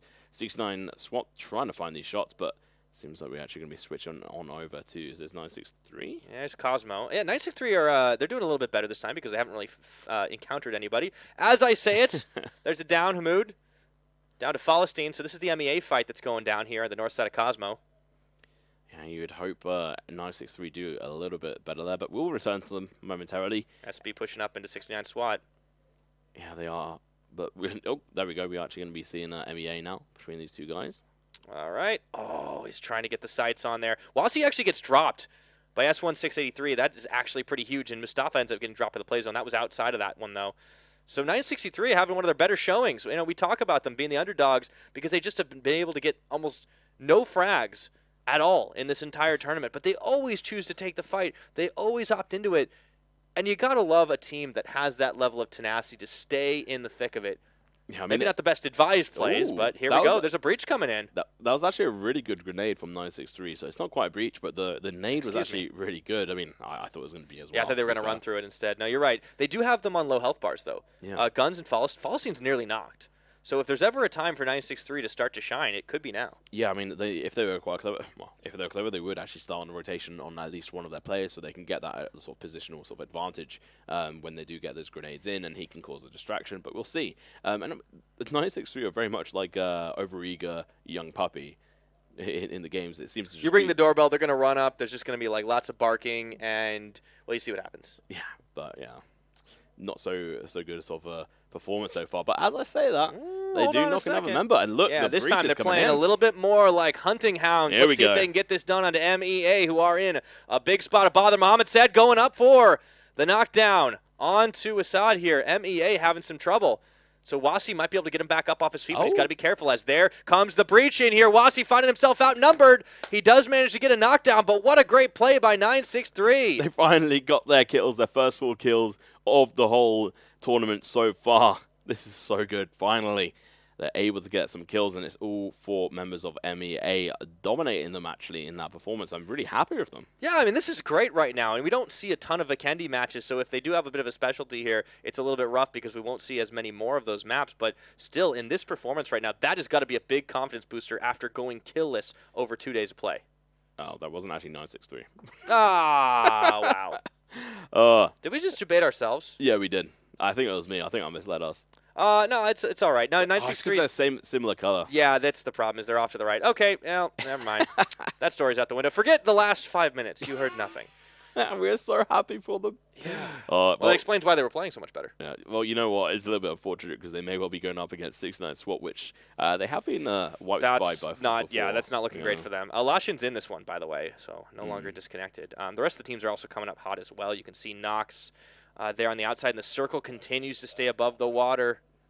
Oh boy. Well, water is going to be an issue potentially coming further into this, but it really depends on this next shift, because after this one closes, the following circle should be quite a tight shift down, or maybe even the preceding one there, but 69 squad's still going to be fairly safe, not too far away from the circle, so they can run in when we do get to have a look at it. AXT still having a jolly good time here in these buildings, and they've actually separated around. This is what I was talking about before against a couple of these teams. They're positioning too close to each other, and they weren't able to really achieve too much. And look at that Orm. Hello. Ooh, there's going to be that drop down, AWM. So let's see if they can go for it. So this is actually a team TUB, and the problem is they don't have consistent tags, so that's a little bit difficult to read them sometimes. Yeah. Here's Team KA, though, and they're going to be engaged. Looks like what could be a standoff up against 7T. Now, we know how that ended last time for KA, and they've already lost a member. Remember, way early on in this fight, but they've been holding up since. Yeah, and so Nox have actually lost 2 of their members, and this is actually very familiar to what happened to them before. They lost 2 members, breached the house, and actually managed to get a really decent position. So let's see if they're able to do it again. But they are in a very strange situation. They're just sitting inside a car right now on top of a hill rather than moving around or going inside a building. So it's a bit questionable, but we're going to switch back on over towards 7T. Yeah, there you go. And this is a decent little split here. It's a 3-1. Control is going to be taking the right side, whereas Reef Fazah and Maradi are going to be over on the left. Taking a look at TUB as well. They pretty much got this part of Cosmo all to themselves. I don't know how much longer that's going to last, though. A lot of teams coming in. Here's SB on the outskirts. Yeah, it's far enough away. And also that package, just to reiterate, it was actually right next to Cosmo and almost center the circle or just below it. So that care package may get picked up. And, oh, there we go. There's 963. They have stayed alive through all of this, but they played very very calmly. They've just been sitting at home, having a cup of tea, relaxing. Yeah, they are very passive right now in this building. And they are inside inside the circle, so they should be fairly safe for a little while longer. So they are going to be going in for that position. They do have 2 kills, actually, so they have picked up a couple of them. Ooh. It looks like it happened a little earlier off the screen, but we will be keeping an eye on it. Yeah, that's unfortunate. Maybe we'll get them in the highlight reel. Hopefully so, yeah. So Thanos is still alive with his team at the moment. The Snap team. Now that's another team that has real trouble executing in a straight-up firefight. They need to get into a position where they can defend. Yeah, I really actually appreciate that name of it being his name being Thanos, and he's obviously the team leader because he named the team Snap. So gotta appreciate that. Yeah, or at the very least, they thought it was a nice little connection to make it work out. Oh, 963. This is not going to be a good day for you because you're going to have the Wolf knocking at the door very soon. 2 teams approaching right now. This is rough. For 963, let's see if they can hold out here. You can see Escobar has got his sights set up, but the rest of this squad is going to be on top of him. And this is the care package I was talking about, so it's going to be Tub, if I'm right in saying. Yeah. We're going to be able to pick up full level 3 and the AWM with a silencer on it. So it's IQM is the team that's approaching here in the orange over on 963's side. And you can see 69 SWAT are actually coming up the road as well. So we could be in for a whole lot of third-party action, as this is just on the border of the safe zone. Blues continually closing in here. Wolf is pretty much like the big bad wolf there, and 963 are like sort of the piglets inside one of the houses, and he's huffing and he's puffing. Well, hopefully those are made out of concrete and not so much hay that can get blown over pretty easily. Let's see where the next circle ends up forming. We've got more on the water as we tap back over to AXT. Yeah, we don't actually quite get to see the circle. It would be nice to switch back on over, Mr. Spectator Man, please. But hopefully we'll see that momentarily, but nonetheless, though, we're going to be seeing Nox, who've only got 2 members left alive, just sitting down here inside this building, camping away, and we can obviously see that 963 is still just camping away in that building. There's outside a lot of players alive right now for it being 18.5 minutes here, Tom. 40 players in this game. Well, you know what? It's just going to make it a tasty ending. You're not wrong about that. There's going to be a lot of fights for that chicken dinner. SMP here looks like they're going to be going on a road trip. But as you pointed out, this is something not all of the teams in the lower levels of play do, but SMP are one of them, getting into multiple vehicles and going off down the road, making sure they can split the difference if one of them gets shot at. Yeah, and I think it really comes down to those who sort of played PUBG on the PC, who are sort of originally sort of normalized with the sort of general tactics with how you play, that you don't get caught off guard with all your players in one car, because that just ends up in being usually pretty bad for them. Ooh, there's the first shot. 69 SWAT finding Mustafa. Teams are kind of bound to run into one another at this point, so Wolf and the rest of his squad here, IQM, they're having a little bit of trouble. In fact, they weren't really keen on actually going for a breach. They're just trying to go and wrap around and get into the safety of the zone while the circle starts to close in. Indeed. And 69 squad, SWAT rather. Ooh, firing into the blinks. It's Wolf. He doesn't move a muscle, and look at this. Tomb has actually gone swimming up in the north side here just to try to avoid detection by going as far out as he dares. It seems like it has actually worked out for him, and he's now going to be hopping through the water as he tries to get back onto dry land here. We do have SB coming up on the other side of 963, who are going to be in a really damning position, unfortunately, for them. There's another care package down here, but nobody's really keen on it right now. KS kind of staring down up against KA. Still 40 players alive in this game. What is going on? I can't last for much longer. There we go. It's going to be one starting to get dropped down. That's Wolf taken out by MBJ of 69 SWAT. Seems like a matter of time before the SWAT team shows up. Yeah, and I mean, these two teams are going to end up fighting against each other right now, the KA and KS teams. Shashwa, the guy who managed to get his team to 5th place last game. Good survival instinct on the KA side for sure. They know what they're doing. And the circle is going to be shifting down south onto the mainland, probably on Cosmo's side. There it is. There you go. So this is actually going to be a very familiar ending as we saw yesterday. So we'll end up seeing where it does go, but 963 going to be in a bit of a firefight here. Yeah, it's going to get started right now. 963 actually going to manage to get one down, but unfortunately they get returned in kind by the SB members. 963 trying to hold on to this house. It's tough, and a good split here from SB. Even as the down member, Azrael, he's going to be able to keep it up. Grenade's going to come in here. Yeah, they are actually going to be trying to chuck in a couple of smokes, which will allow They get a them. knock. They do get that knock. And here we go. They're actually going to go all in unison right now. It looks like one will stop just short. A boot is going to get taken down in this, knocked onto his knees, and the breach is fully on. 963 desperately trying to get to high ground here, but they are in a whole lot of trouble, and that should clean them off the map in just a moment here. And they are going to be going in for the finishes here. There's only going to be 2 members left on 963's team. And it doesn't seem like their opposition know where they are. Oh, Drop down. I say that. Ori, he knows, and he didn't get hit. Not too much anyways. So now they can go in with the full force. But look at Tomb actually sneaking around. In fact, they don't have to go in because the blue's encroaching. So Ori and the rest of SB could just run it out. Yeah, so they're just going to be holding them out here. There's no reason for them to play aggressive, to be honest, especially on the couple of players who have no HP. So they're just going to be pushed in. Lorenz is going to die. 963 still going to be staying alive, but not for very long.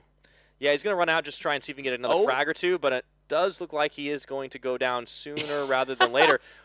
He's just still standing there trying to get those bandages on in time, but he knows he's done. Yeah, no, he's down, but he also screwed over one of the players of SB. He managed to shoot him in the back, forcing him to go down and ending his life. So he will go down, die, and give them an extra point, if I'm right in saying. So they're going to end up with 3 kills, which is more than they've gotten so far. Yeah, I mean, another firefight coming in here. Looks like it's Haji and Lass in a lot of trouble right now for 17 coming in. That is not the team you want to be facing down in a firefight right now. There are 2 knocks though onto them, so there's still a chance. Reef coming in, looking for the finishing kills. He steps back out. They need to get the grenades in there. They need to go in for the breach. Ooh, Lass had a first aid kit. He gets himself nice and healthy for the time being, but he looks to go in, tries to find Reef, who's just stutter stepping all over the place, and Haji can't get picked back up, not too easily in here, but Reef goes in, and unfortunately for Loss, even though he got the down, there was a teammate there, 17. Now KS, not going to waste any time. That was really good for them, fair play, but unfortunately KS are going to be pushing in, and it's potentially just going to be the downfall because there's not enough players here up and ready to go. 6 seconds, Ebo coming in, leading the charge. Will they take the timer? They don't know. That 7T still have a couple of down members trying to get back up, but the Molotov is primed and ready, and this could be a huge amount of trouble right now as they step up. And that is going to be a lot of damage. It looks like they are going to get dropped down. That's Morai. Unfortunately for him, he steps too far into the flames, and everybody wants a piece of 7T here. Yeah, some easy kills there, but it was a little bit unfortunate for them because they were playing very well. We are going to be seeing now SB versus the likes of SWAT. 69 SWAT, indeed. Yeah, lash in. They're just throwing Molotovs all over the place. Looks like left and right now. And SB are kind of playing with their backs against the blue. So 69 SWAT kind of maintaining a better position right now. But the blue isn't moving, so there's still a chance for them to hang on. 26 players alive. We just had our number nearly shaved by half in the last couple of minutes. And that's what will happen when you have damn near the final circle. Mustafa going in. He steps right into the face of a grenade right now. And he does manage to get it down onto one of the SB members. But he's burning away. He needs to get himself a first aid kit. But that's all fine. They have got the time because that's actually a complete wipe, if I'm right in saying. So that was really well played from them. Nox going to be in a bit of a bad situation here. I think against Snap, Morsey was very low. Is going to be able to heal up, and we're going to be seeing Ben going in for the rotation. He doesn't want to go in for these kills, but unfortunately, he's going to be heading into KS, if I'm right in saying. Actually, no, it was just SMP. KS was almost heading to them. Yeah, look at that. Still an IQM member remaining. It's Wolf, who's just managed to stay alive this entire time. Ebo Going to be leading no. the rest of his KS team over into AXT. Remember, they won the last chicken dinner here. Evo lets one out the car. They're going to try and stagger about, and it looks like we will be in for a massive melee firefight across the board. Kraken gets knocked down by one of the SMP members to kick things off and finished as well. So look at all those team tags. We have so many coming into this final one, and the gunfire's coming in hot. It's going to be a lot of firefight here. There's still 22 people left alive, 7 teams, and they're going to be spread very... It was Tomb, not Wolf, excuse me. Ooh, he might be moving in on Ben, and Morsey. Should be able to pincer him pretty effectively. But we'll look back at that in a minute because Sheriff Thanos and the rest of Snap are going to be coming in to try and make a play here on the KS and AXT. They've got to keep their intervals covered. A little bit of blind fire there for Sheriff. Yeah, and that was the AK that did the original damage, and the G36C that's going to be able to finish him off, and it looks like Snap are going to come out ahead of this. Yeah, they do, but Morsey turns it around on Mustafa as well. So 69 SWAT finding themselves pincered at this moment. And Narcos, he's trying to make it happen here. Morsey doesn't get the final shot, unfortunately, and he gets outplayed. That was really lucky for Narcos there. That's From knocks out. 69 SWAT, yeah, no, really close. In 7th position, so it's not too bad, but it's not the best. In KS, I think only have 2 members left standing Look at the moment. SMP. They have everybody alive. This is one of their best games so far, and they're actually winning firefights. So impressive right now. Let's see what else they can get done. We're also keeping an eye on TUB. Still involved in this one. Haven't seen a whole lot of this team before, actually. I believe in one of their previous games, they went out really early on. Let's see what the rest of the 69 SWAT members can do, though. Still 3 of them alive. Let's see what ends up happening here. 69 squad, SWAT rather, have been doing pretty well. This game managed to survive and get a couple of kills. Nox, they've only got 1 kill and they're out, which is a bit unfortunate. AXT still got all their members left alive, 4 kills themselves, and KS is going to be another one as they burn him alive. But that's unfortunate. Clown, he had that primed and ready, but he stands way too long inside the flames, even as his teammate was doing some serious work. Has to get cover behind the trees. AXT still well and in this, but they do take out one of the members of KS, as you mentioned. I'm not quite sure how these guys managed to do this, but every game I think we see 1 or 2 sort of self-nades or Molotovs. Actually, I think that's the first self-Molotov we've seen. Yeah, I think you're right. I think that is the first self-Molotov. That was a bit of a whoopsie, but even the best teams can have some of those misfires for now. But we still have 6 teams with 17 players alive. Remember, one of them is Tomb, the only remaining player from IQM. Kind of ironic that that name is the one that's still alive. Indeed. I mean, we've not really seen him do too much before. And look at the Clown. Wow, he's not play. He's not joking around this time. Nope. He did have a little bit of fun earlier on with that Molotov on himself, but he did manage to get the plays when it counted. Plot is knocked, but the rest of the team still pretty healthy here. KS down to 1 member. Yeah, KS could really do really well here. They did it before. And make that none. SMP sneaking in for the finisher now, so we're down to 5. I thought they were going to be able to make it to the 5th position like they did before, but unfortunately it wasn't meant to be. And now AXT look at the start and dominate again. Yeah, Demon's going to get his teammate up, so that was Palat, who's already on his hands and knees. The ones that had been not playing previously for AXT, but has really stepped it up with the team today. Still, a lot of firefights going through, and now SMP are looking to challenge AXT next. Sheriff manages to find his way into this one house. On the opposite side is AXT, though, standing strong. 69 SWAT as well across the road. 3-way fight, while Tomb's still watching it all go down. Keeping on Thanos vision for now. We still have 1 player on Team 3 out in the middle of nowhere at the moment, and they're going to have to rush in from the Tomb. Oh, Palat's going to get dropped down. Looks like he will be taken out in this one, so that's at least 1 knock. They will get the finishing blow here. And AXT did try to push a little bit far forward as the rest of TUB are still here. Looks like Mohamed Saad's getting taken out by Thanos, though. That's the knock. Brodel getting finished off here by another member of SMP. They're just stacking kills today. Yeah, AXT have really impressed me so far this game. I thought in their first game it was pretty much going to be down to a lot of luck, but they have proven themselves there. Tomb's going to be on low HP, but Seif, he's knocked.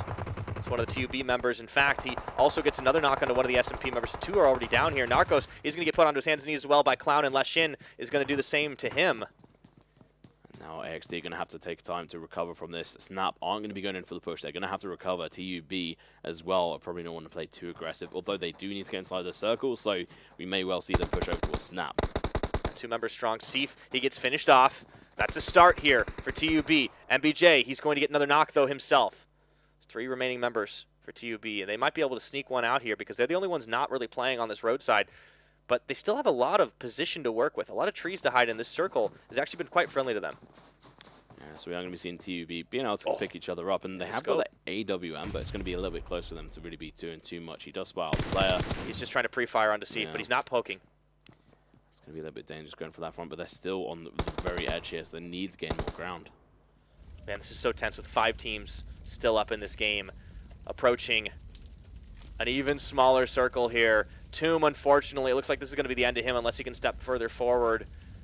Can't believe he's managed to stay alive here for IQM, but he goes in blind firing, and he manages to get it down. That's actually going to be really good here for all these teams that were under heavy fire. Oh, and he's going to slay another one. I can't believe it. This is incredible. He may well be able to screw 2 teams over. I mean, Snap and Tub are now going at it. But Demon gets Narcos here, and Thanos gets taken down by Mohamed Said. That's going to be the headshot, who gets put on his hands and knees as well, so SMP still in this one. Let's see if they can make the job.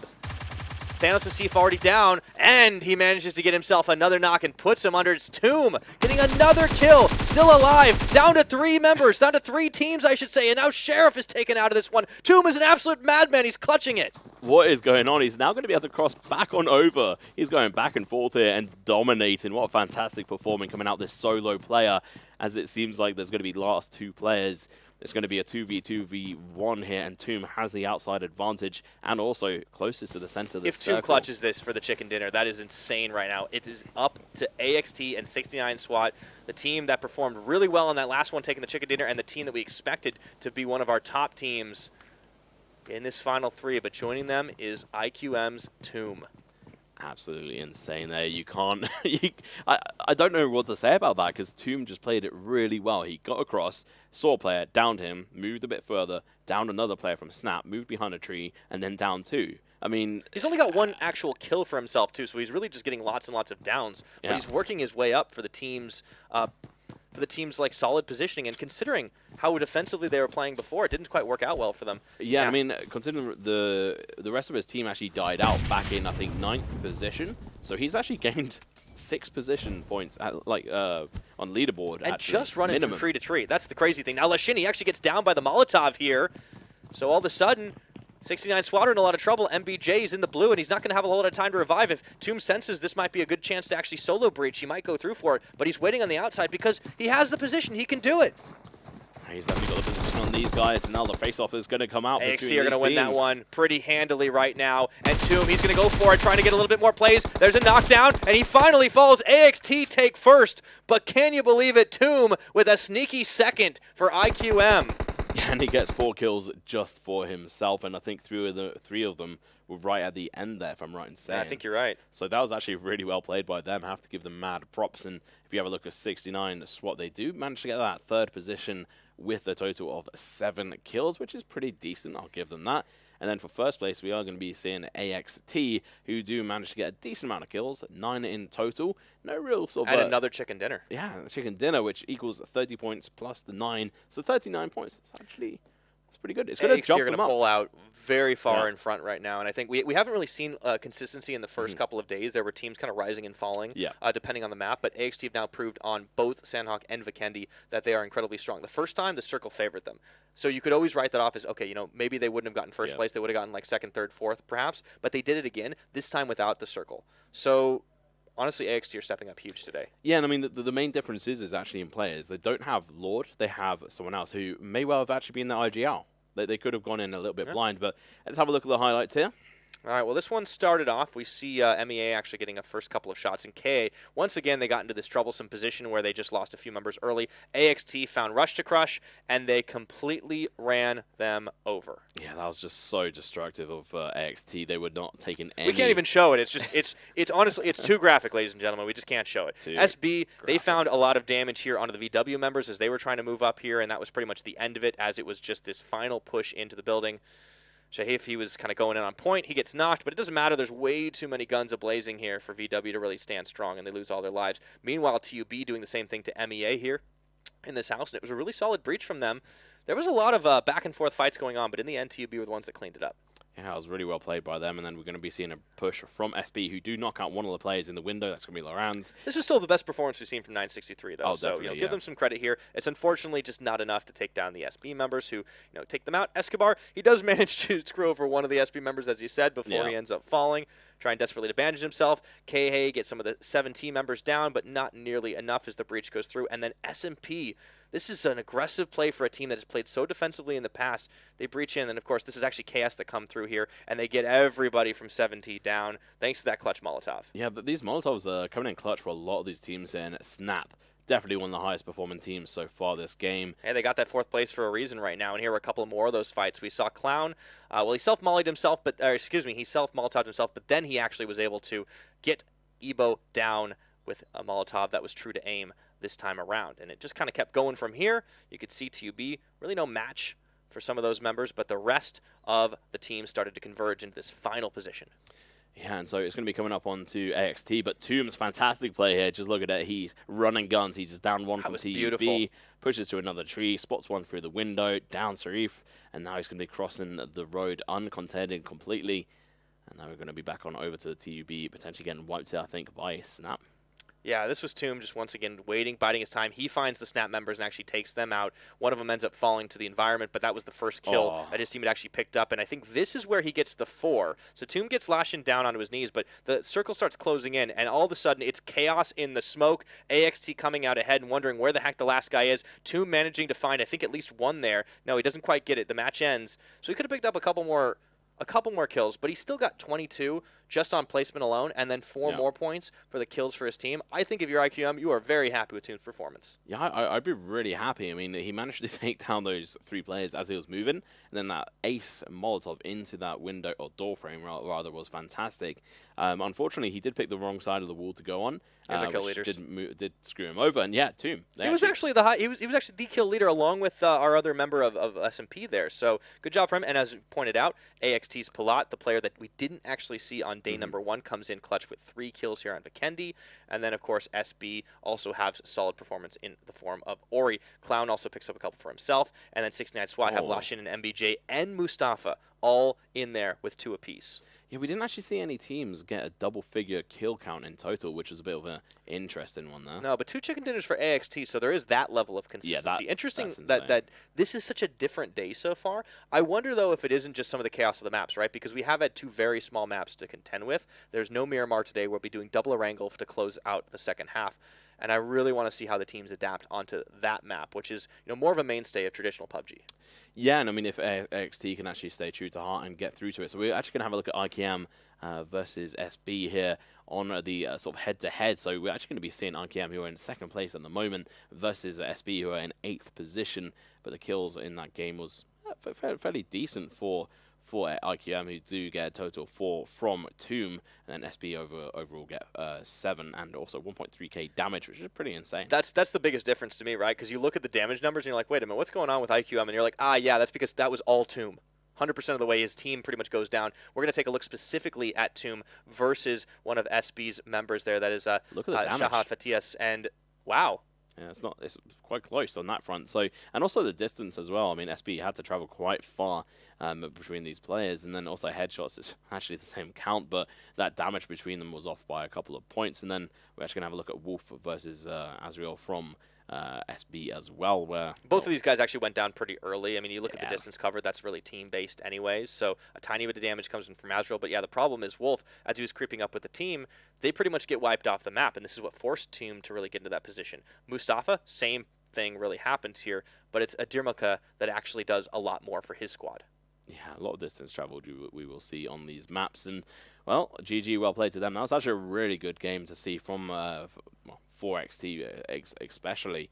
And I mean, we can obviously see it one more sort of head-to-head here, but they are going to be pretty much the same. The only person who did any performance on IQM was Tomb. You could have just put Tomb up against everybody else. And that's the thing is, though, like, it was unfortunate that they got knocked out so early on. Obviously, that's down to the team just really not recognizing the superior firefight on the opposite side. But imagine if that hadn't happened, if they had been able to do it as 4, because Tomb, I mean, he was just playing like a man possessed. And if they had the rest of his squad to back him up, I really do think they could have had that chicken dinner. But we'll have to see for the next one. Yep, and if you want to see who has had the chicken dinners and the most points, you can also go visit the standings. Yeah, you can check all that information, including up-to-the-minute standings, as well as all of our squads, over at clubopen.pubgmobile.com, all that information. And not just for the MEA region, you can get it for everyone here at the Club Open. So, big fan of the global PUBG Mobile scene, you can check that stuff out. In addition, go ahead and check us out on YouTube and give us that subscription so you don't miss a single minute of the PUBG action. It is over at youtube.com/PUBGMobileEsports. make sure to ding dong that notification bell, and Otherwise, we'll ring the shame bell. shame bell indeed. But you know what? We're going to be right back. Yeah, we got double Erangel. Don't go anywhere. We'll be right back with more PUBG Mobile action.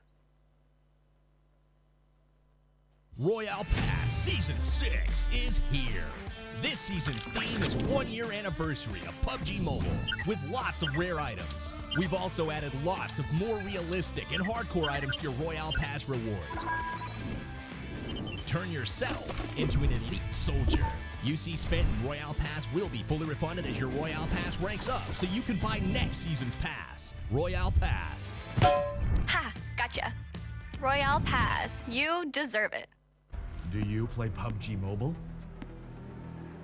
Maybe you never run out of stamina. Maybe you're always aware of your surroundings. Maybe you're an amazing cook with the pen.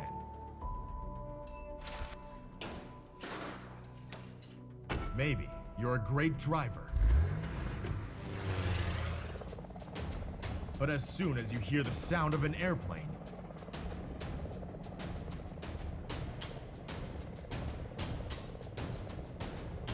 you get into the zone.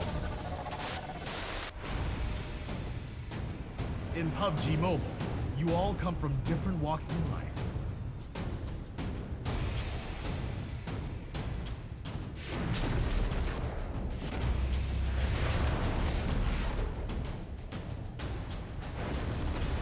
But you face the same dangers on the battleground.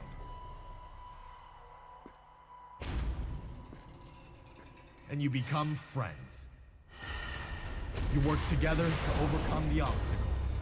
This is PUBG Mobile. There's a number one in all of us. Welcome to the PUBG Mobile first anniversary party.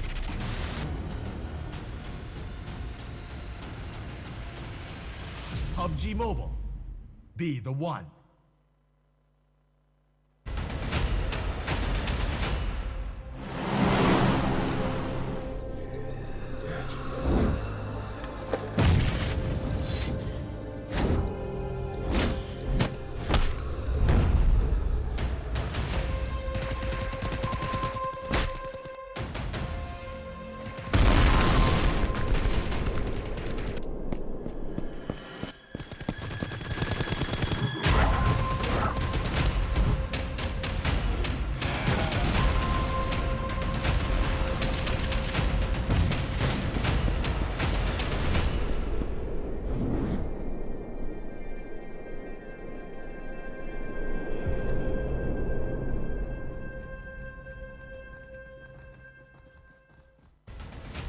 Zombie, Darkest Night, the newest mode in the zombie universe, is here.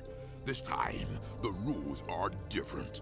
No more parachuting, as players will be placed at random locations on the map when the match begins, and there is no single winner. Players must work with their teammates to spend one long night in the match and stay alive until the sun comes up. Waves and waves of zombies will spawn during each of the 3 foggy periods at night, and supplies should only be scavenged when the fog fades. The main objective is not to defeat other players, though this doesn't mean they are harmless. Players may need to work with other teams when necessary, but should also watch their backs in case the Fragile Alliance goes south. This will be a unique experience for every player involved. This new mode also comes with a passive skill for every player. Understanding these skills will be the key to staying alive in this long night.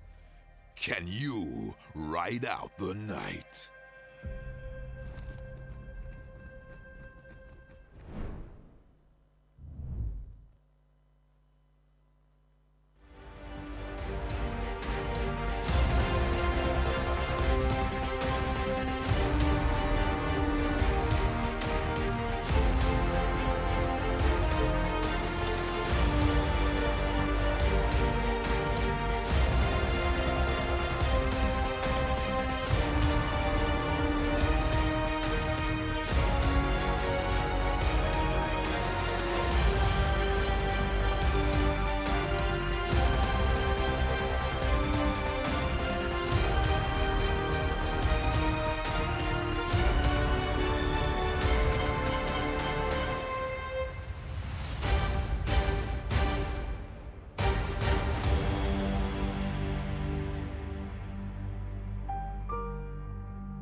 Welcome back, ladies and gentlemen, once again to the PUBG Mobile Club Open. I am, of course, still Pyrotechnics, and this is, of course, We Free Men.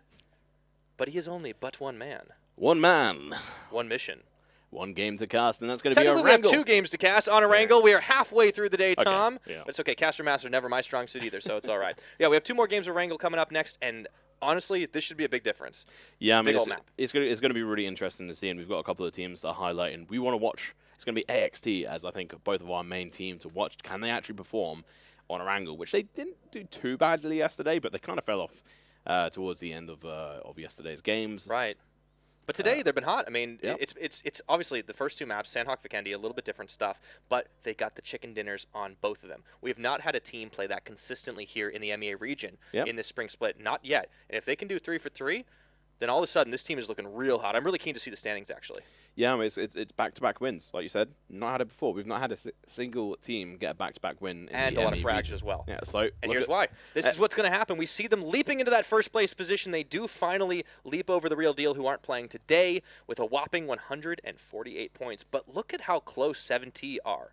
That's only 9 points behind them. Yeah, that's really good. And I mean, talked about TRD, the real deal, and look how close they are, considering they're still 1 game behind, or 2 games now behind, which is so amazing. We talked about it last game that they have that sort of 1 game advantage to really sort of try and catch up. So we will see that happening obviously next week. But look at these standings. So AB, MBZ, none of these sort of really taking part in today, but MEA into 12th position. So they've gone up 1. SMP in 13th position now. Yeah, and that was their best performance there on Vikendi. So we're starting to see SMP kind of really start to come into their own. Looking forward to seeing what else they can do. Of course, Rush to Crush, they did get crushed in a rushed fashion, and unfortunately sitting in 16th place. Really want to see more of them on Vikendi to see if it wasn't just a fluke the first time around.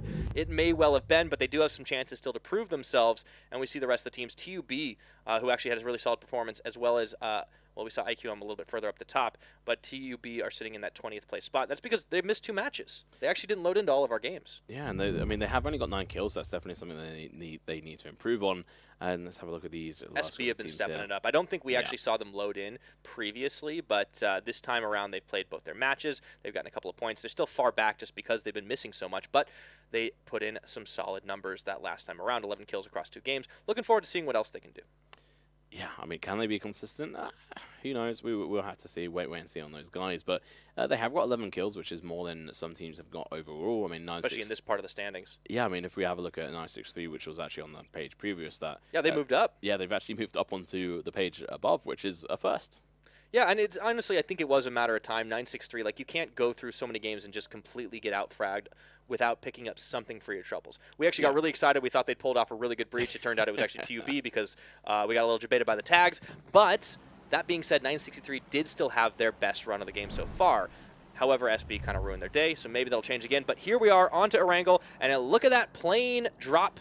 That's going to be right across the middle, Tom. Yeah, so this is going to be quite an interesting one. It's fairly good, but due to the way Pachinki drops? Pachinki drops indeed. I wonder how many teams we're going to see on here. I think we're going to be seeing maybe at least 3 teams. I mean, if I'm AXT, I got to drop on that because they've looked so good in defensive positions. They know how to hold compounds. Yeah, I think AXT, VW will be definitely dropping there. Maybe even Snap.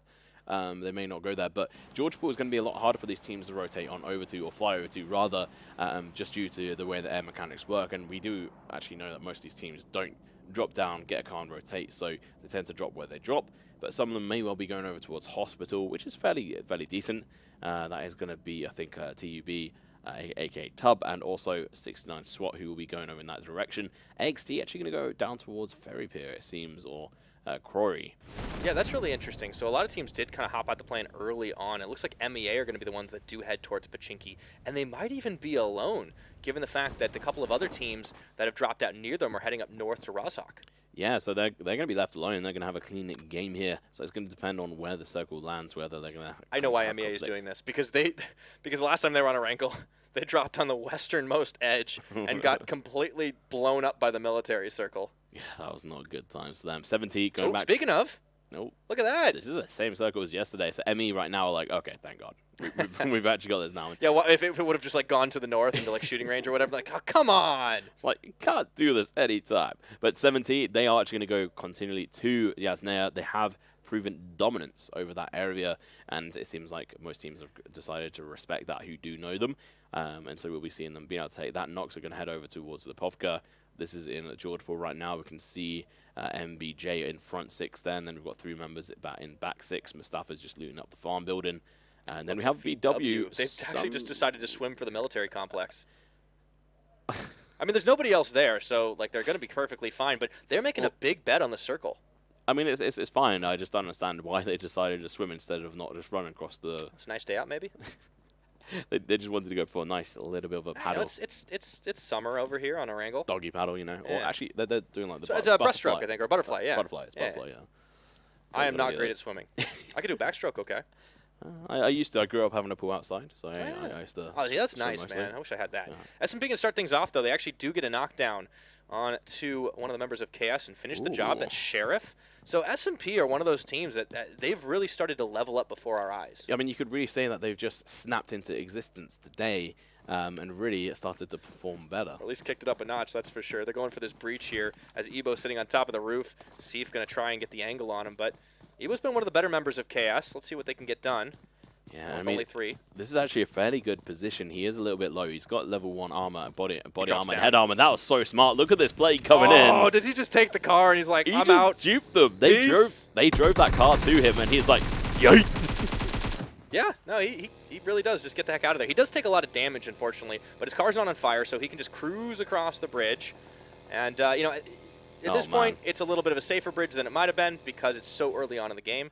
So, unfortunately, SMP are denied more than 1 kill. That was fantastic. I have to give KS member there. But he is going to get chased, but it doesn't really matter at this point. He should be able to rotate on over, unless he goes straight towards SMP.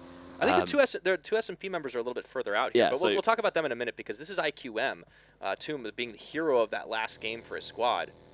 So just to bring it back onto this, so we are actually going to be seeing KS going over to the wait, what? Okay, he launches Ebo? himself. He does actually do it quite well, but unfortunately he's heading over to the 2 members who did land over towards Novo. Yeah, he thought he'd escape SMP, but they're right on back of him. Yeah, he is actually going in for long rotation. His driving skills are actually pretty impressive. Yeah, and that's not easy to do on a mobile game either. No, and he's actually got no helmet now because it was shot off. And so he's going to be able to pick up some fresh armor there, but he's going to have to get these heals on. It's going to be an energy drink, fairly decent level 2 helmet as well, but he doesn't pick it up. Yeah. He does realize that. SMP should know he's here over on Novo, over by the shipping crates, but they're not going to move for him. Yeah, well, it does seem like they are actually starting to sort of go over towards him. But it's going to be KA, one of the sort of performing teams today. We have seen some interesting plays from a couple of their members surviving through, and then 70, who have been playing very consistently. They didn't get in as such a great the ceiling hasn't been there. That's the problem. We wanted to see more from S17 because we have such high expectations of them based on their previous performance.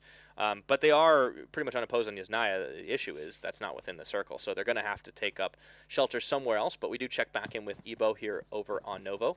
Unfortunately, he hasn't decided to boost up, so he's going to be a bit of a downfall. So unless he heals up and he just runs straight out of there, I think he will end up dying to them.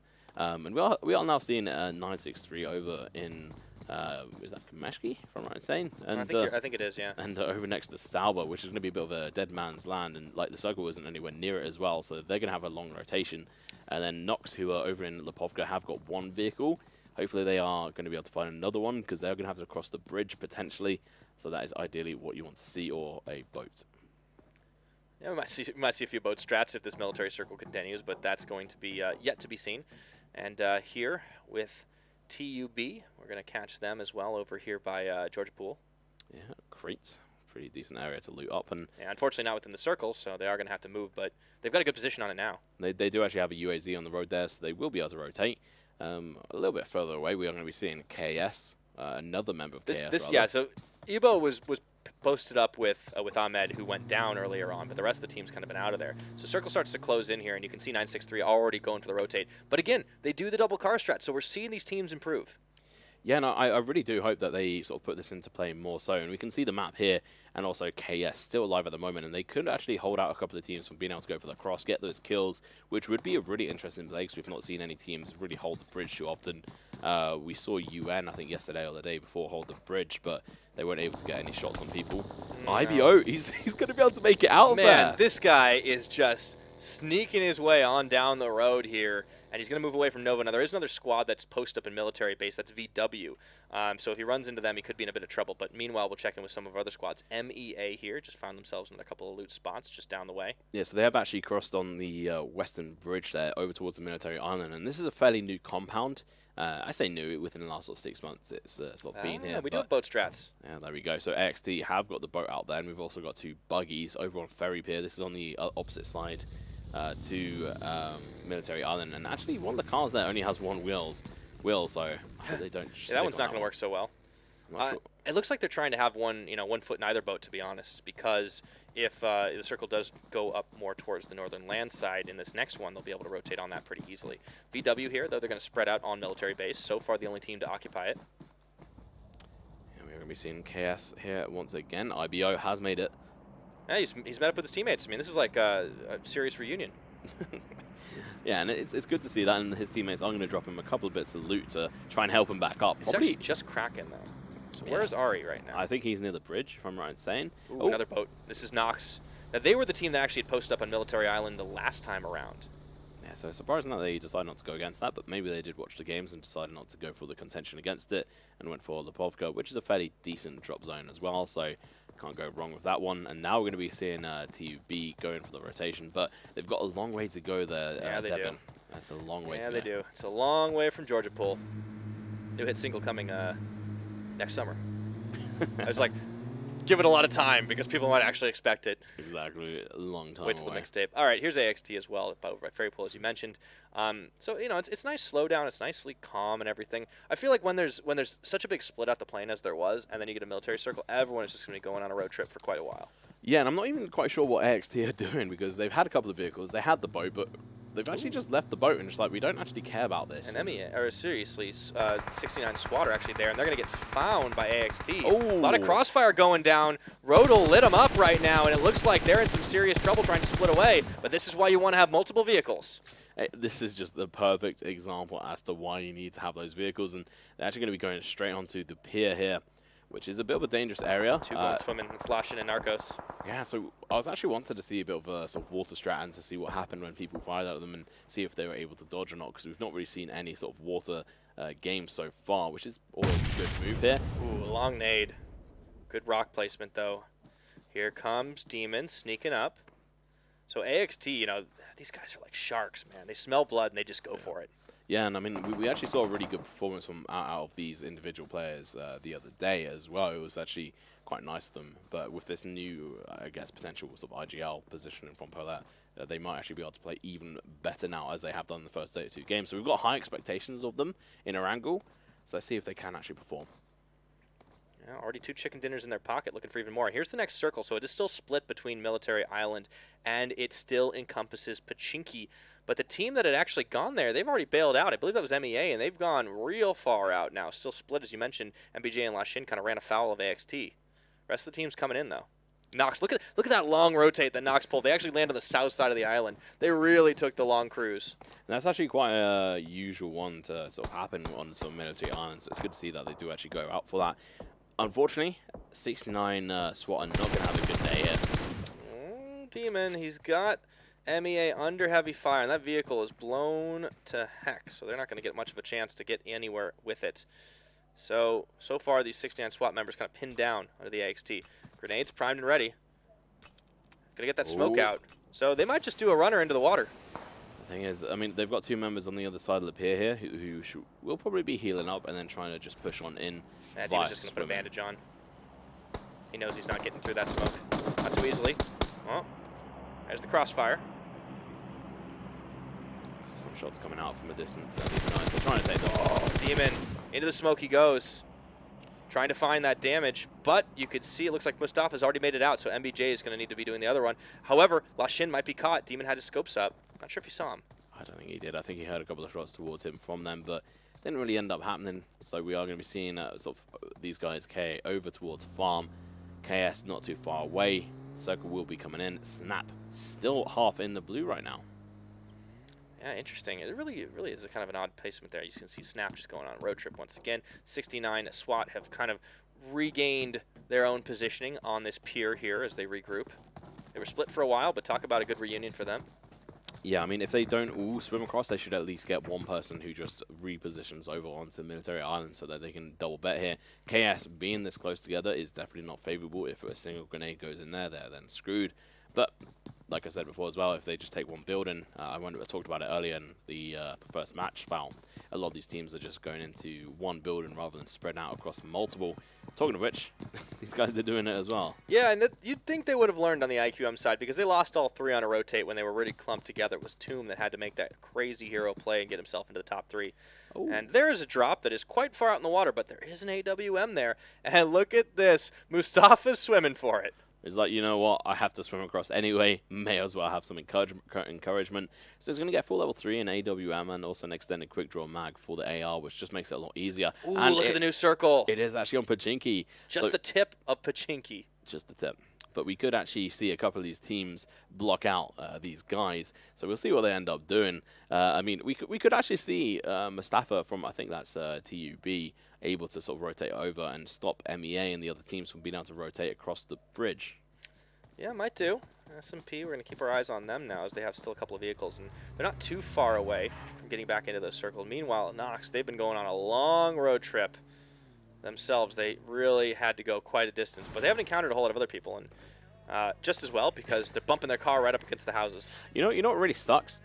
They rotated all the way around on the south side with a boat. So they literally went all the way from the Povka, all the way around Mill to Power, and then all the way around to the bottom. Only to have the circle just completely be like, lol. And they did actually have 2 vehicles as well, I'm fairly certain, in Lipovka.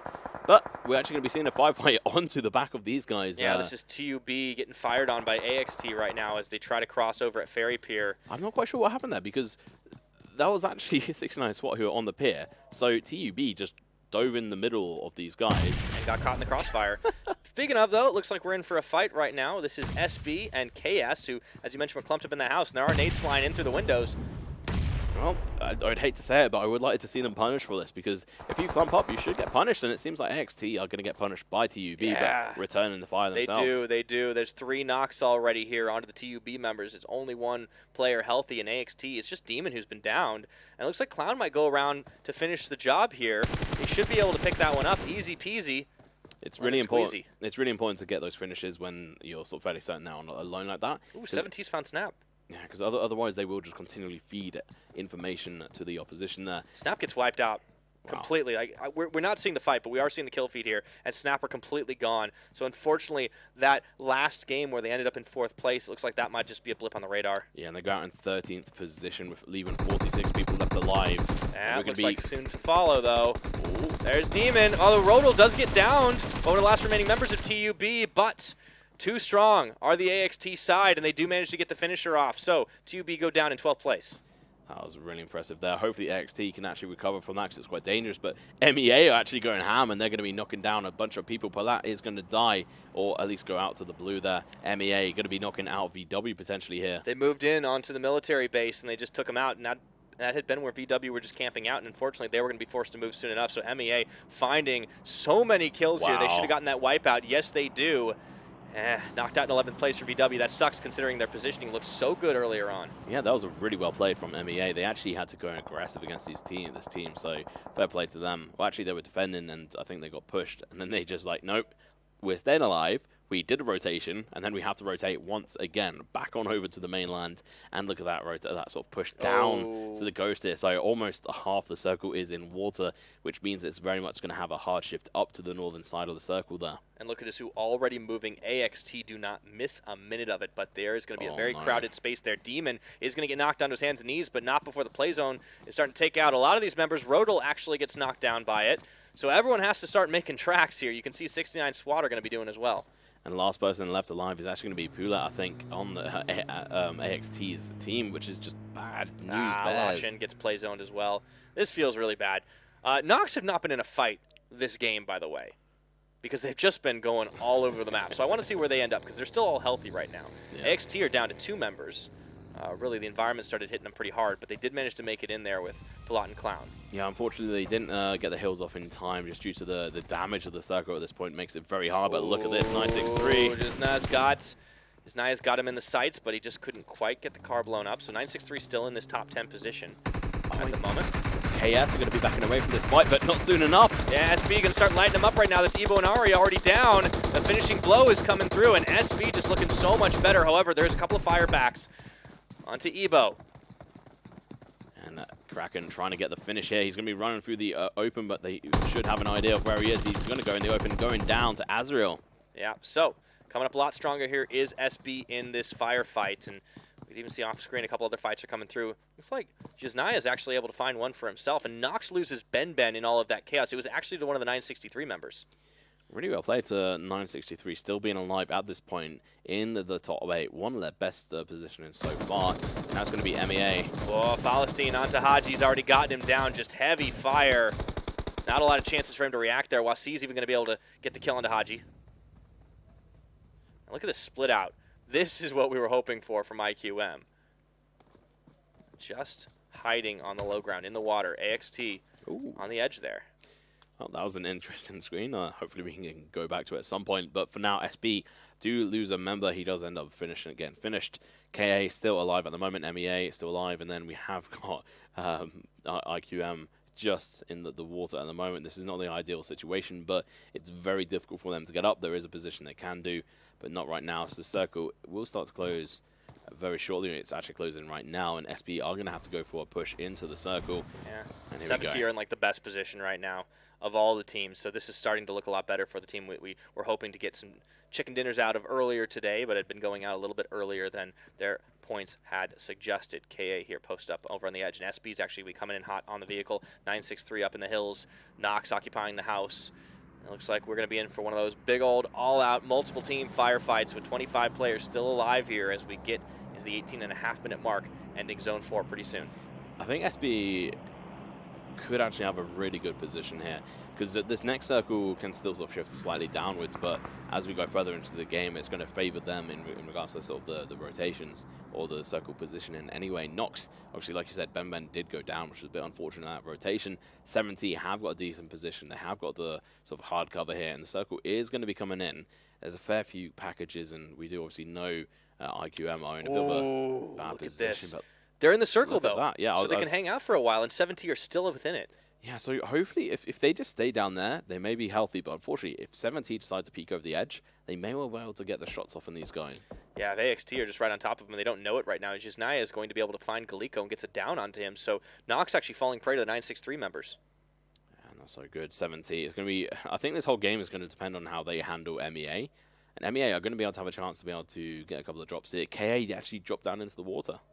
Yeah, they have, and it looks like there'll be a firefight as a lot of the teams start to encroach upon each other's territory here. AXT going to be moving out. It's Palat and Clown, last two members remaining. If they could pick up a chicken dinner with just two remaining after this, that would, I think, prove that AXT are an insane squad. But it's going to be hard to do. Still 8 teams still up and alive, and a lot of them with a lot more members. Yeah, so Circle is now going to be getting restricted. 963 in actually a very healthy position. MEA going to have to rotate. It's going to be difficult for them. 17, knocked down 1. By Fazza, yeah. SB.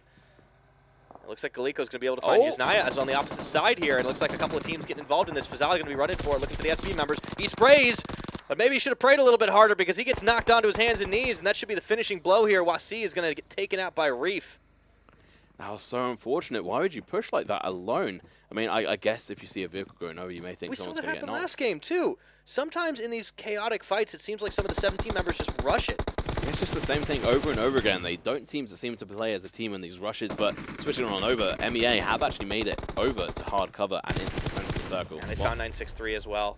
MEA only playing with 2 right now. They got to be more careful about Nox, who are creeping up on their backsides. That was actually very clever there. He was searching for information underneath that. He's now going to be pushing over towards 963. Peek. Couple of fronts to watch right now. They're trying to shoot his toes. His little toesies. Yeah, lucky for him, it looks like 963 might be coming down with a bad case of Stormtrooper syndrome. Not able to find the shot. Actually going to be pushing over towards over towards Nox. Yeah, 3-fronted fight here. 963 still have 3 members up and available. And it looks like they do get 1 knockdown onto Galiko. Let's see if they can do it a little bit more, using good cover. That's Lorance. Gonna have to reload there, though. They need to get a grenade in there. Comes the rush. Looking for the finisher. It's Jisnaya that actually manages to get it. Galiko already out of this one, so Nox are actually losing out on this fight. This is great for 963. This is fantastic news for them. They need to use a little bit more nades. They do block that vehicle so they can't get killed as they push up next to it. Morze has a good position, though. Yeah, And trying for the peek. Let's see. Grenades out. Through the window. Looks like that's a smoke. He might start running for it after this one. Guns. I think he's not the last one standing. Fallenstein's in this as well, but we don't know where he is right now. And Guns very careful not to get dropped down. Fallenstein, meanwhile, getting Samurai. So he's involved in a completely different fight. MEA on 2 different fronts right now. And Reef is going to get the knockdown onto Azrael from SB in this other fight over here. As the circle encroaches, Control onto his hands and knees. It's just trades of kills, blow for blow. 7T coming up ahead, though. Pretty good performance so far from 7T, but they've also failed a little bit. And look at this fight coming out from MEA, but he's going to get knocked by Nox. Dr. Aluz is able to come up with it at the end of the day. The hero of Nox's last round on Erangel. And MEA is just down to Fallenstein. Fallenstein has to really carry the weight of his team right now. He has to get a better position. MEA can't afford to get any less than the 5th position, if I'm right in saying. They need those extra points. Yeah, there were a couple of rounds that they just quite didn't show up to, and well, this has definitely been a better performance for them, but it's going to be tough to do. Now look at this. IQM have just continued to sit here in the rocks and firing at a couple of shots. They are in a little bit of trouble. We check back in with this other fight here. It looks like AXT have actually found out the positioning of IQM. Yeah, and so Tomb is going to potentially have a bit of a watery Tomb if he's not careful, if he carries on swimming under the water. But Clown isn't actually looking over to him, so they have a chance. Yeah, Nox, last 2 members, kind of sitting here trying to get those feet fires for sure. 963 still doing a good job of avoiding it, stepping and jumping. You gotta love that. It's like when you're in your room and you're trying to, like, the floor is lava, or you don't want the monster to get you from under the bed. I did. I love the floor is lava.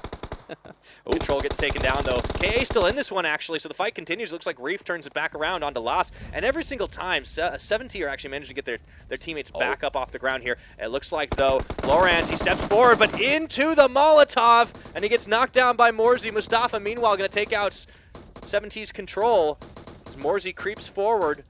AXT are actually joining the fray here. This is such a smart play from Nox, going in for the feet shots, and also that Molotov and the angle was just brilliant. Now they're going to be able to heal up and recover from this. Yeah, they needed to. Dr. Luz is a little bit low. Here's Fallenstein, actually. Unfortunately, he's swimming straight for the members of IQM. They see him coming. He could meet his fate early as well. Yeah, I mean, it's going to be very difficult for them to do too much. As Backstroke, front stroke. Mustafa is on the island, so he should be able to do the damage here. Wolf should actually be able to see him momentarily, so Mustafa should be looking over towards him. But they're going to be able to speak to each other now. Say hello. This is neutral territory. This is where you do not engage in combat. Cold War here. Hello, everybody. Don't mind me. It's like, hey guys, how you doing? What are you up to? Just a bit PUBG. You know, in the competition right now, playing for 2.5 million. You know. Good stuff. All right, so they just say hi to each other, and nice little gentleman's agreement because they can't shoot the guns in the water. He carried on swimming past them as well, which. Well, it's funny. Well, I mean, if he gets to land first. Yeah, he does realize that. And they realize it too. Mustafa's still sitting on the high ground, though.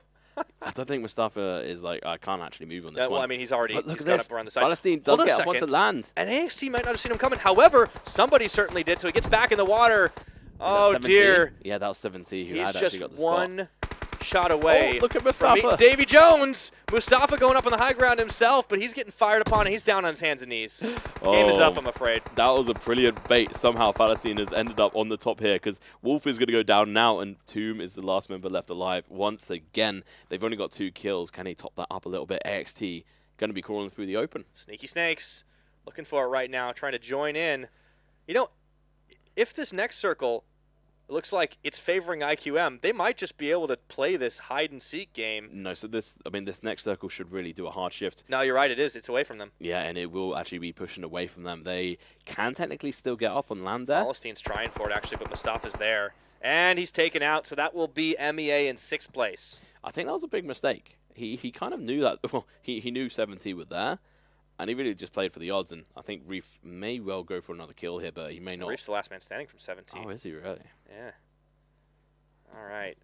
He's got to be careful himself. 963 are still in this, though, and this is the greatest performance we've seen out of them right now. Actually managing to avoid some of these big firefights. Reef takes out Mustafa.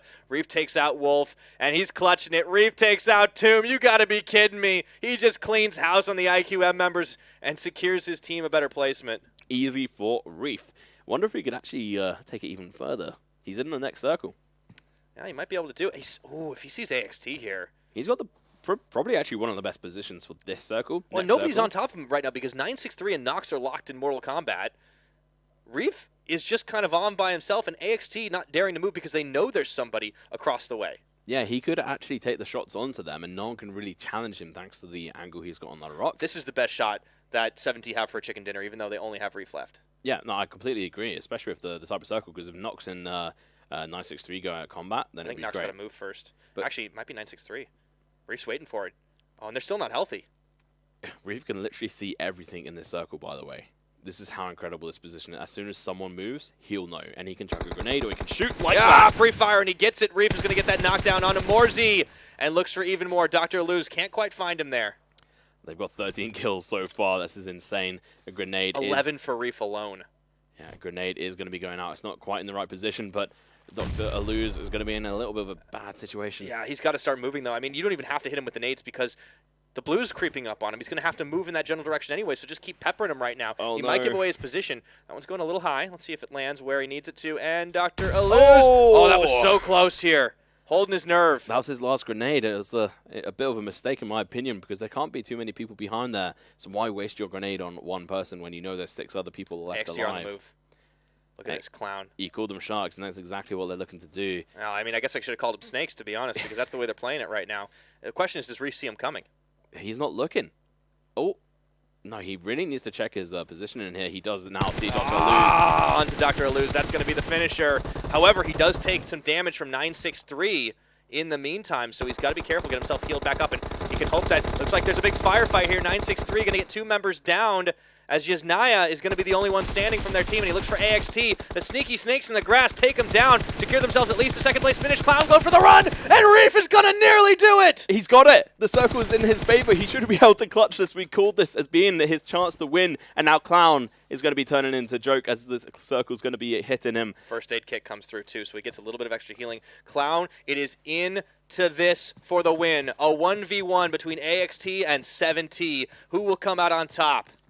Reef has the opportunity here. He's got the angle and potentially the position. I can't quite tell, but Nade's Clown, out. he's got the grenade, but he's holding it for potentially too long. Is he going to kill himself? What's he doing, Oh, Clown? you gotta throw it, but put the pin back in! He's going in dear. for another one now. He's lining it up. That could be it. Nope. It's going very close. He's gonna going move. on him. Reef, He he's dropped drops down to the blue! Reef, no! He's Not- taking so much damage right now if he can get back up before he goes down. And that is so close. Has to use another first aid kit, but this buys Clown some time. Pops himself an energy drink. Got to get them pain pills on as well. So he is ready to fight. Oh, He's going though. Gets the down! He got it! 7T coming out in first place. What an absolutely brilliant clutch from Reef, who gets 14 kills and a chicken dinner. What an insane game, 17. We said they needed to go above and beyond, and they go absolutely huge. Fantastic news for 7T here. Reef, I am grinning from ear to ear. You have to give them mad props for that.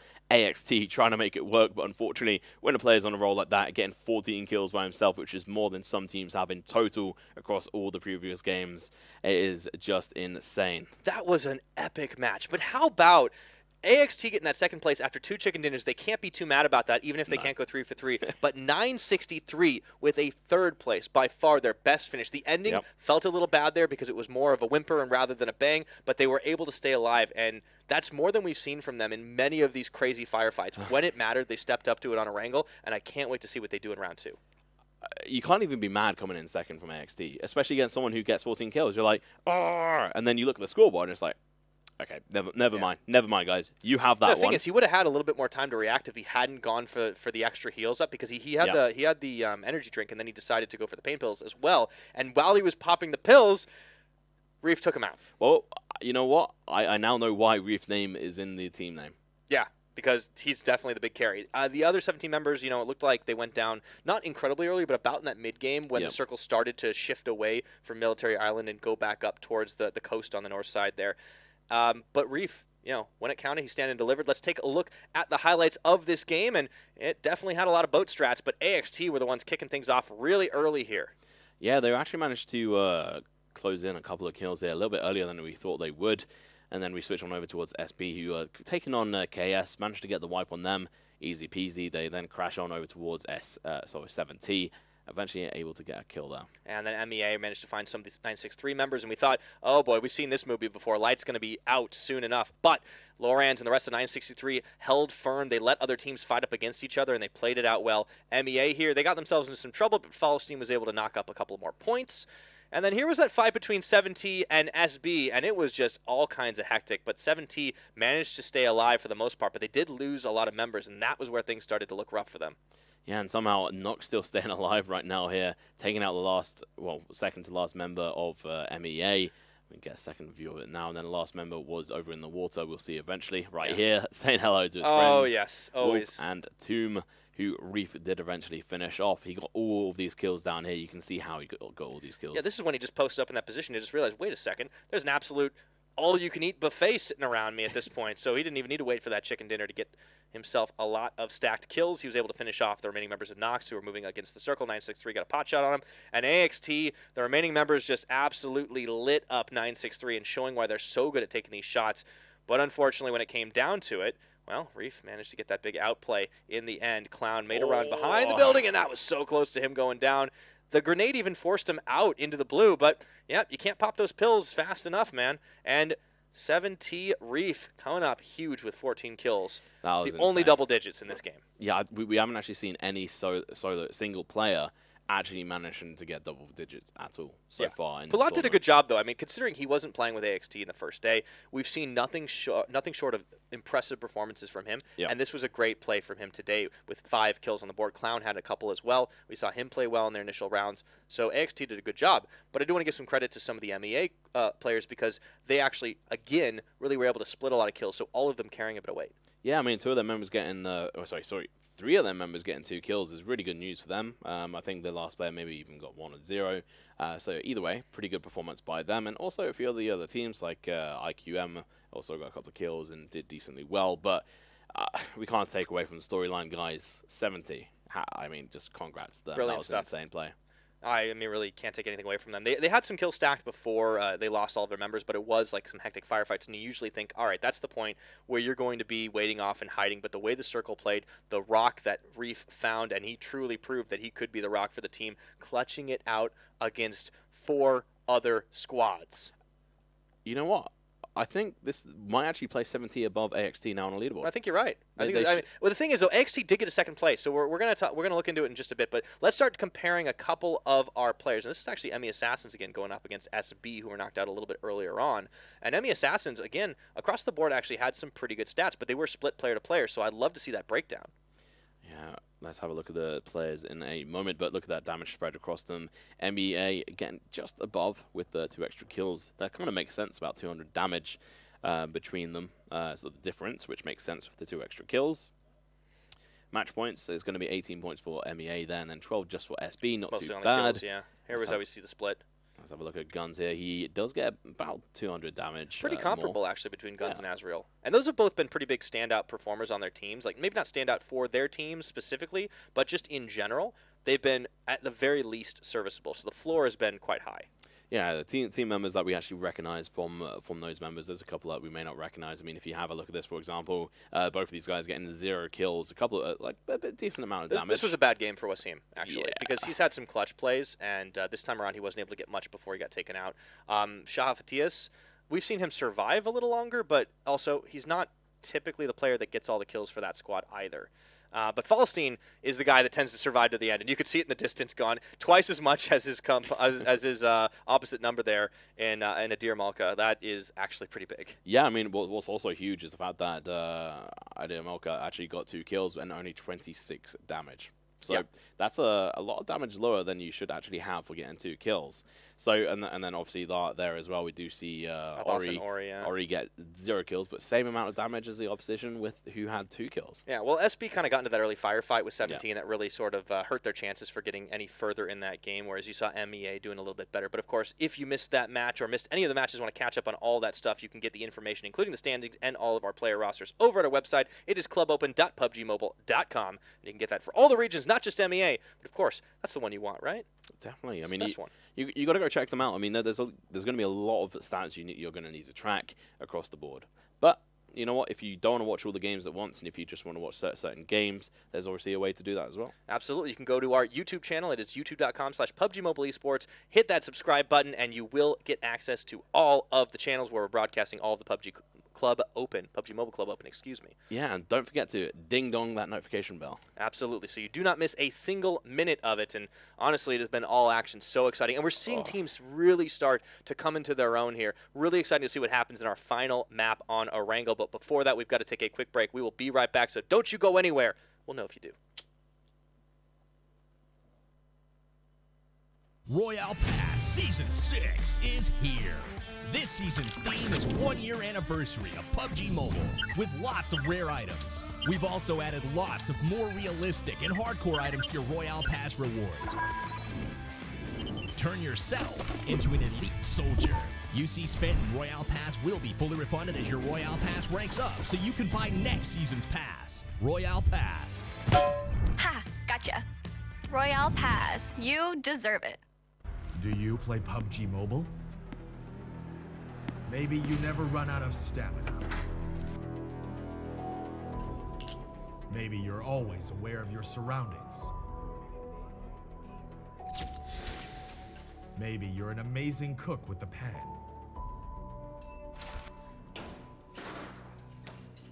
Maybe you're a great driver.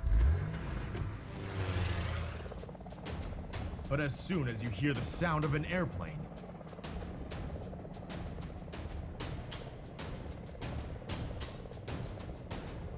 you get into the zone. In PUBG Mobile, you all come from different walks in life.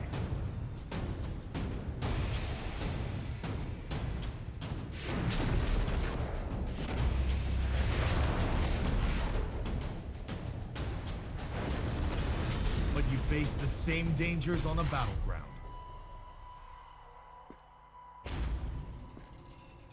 And you become friends. You work together to overcome the obstacles. This is PUBG Mobile. There's a number one in all of us. Welcome to the PUBG Mobile first anniversary party.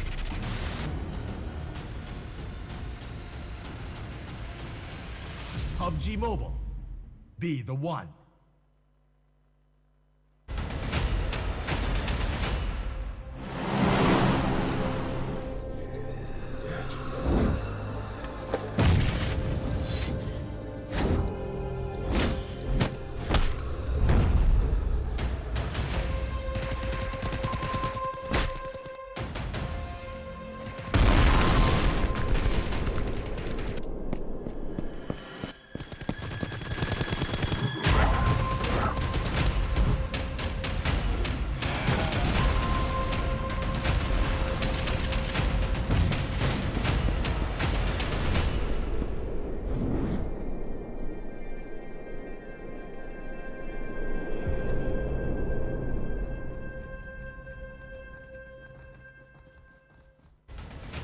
Zombie, Darkest Night, the newest mode in the zombie universe, is here.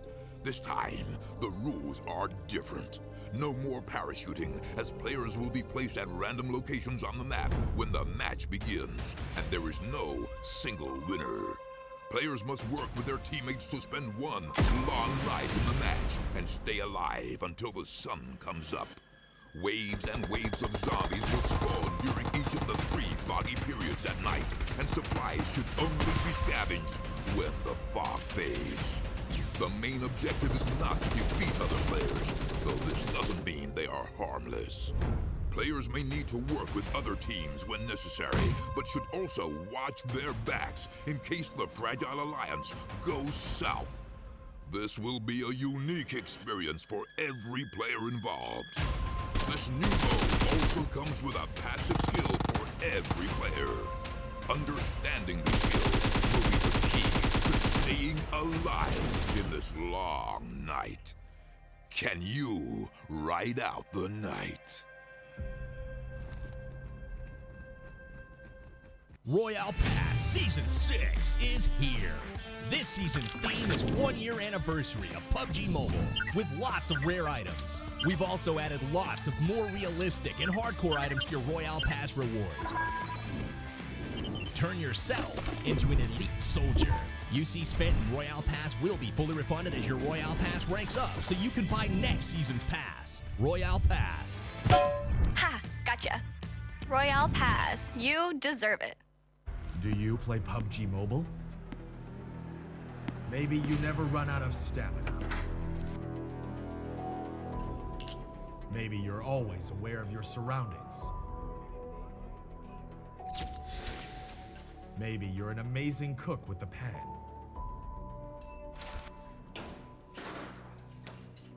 Maybe you're a great driver. But as soon as you hear the sound of an airplane,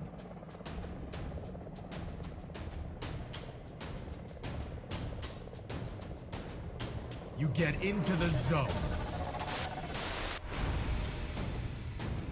In PUBG Mobile, you all come from different walks in life.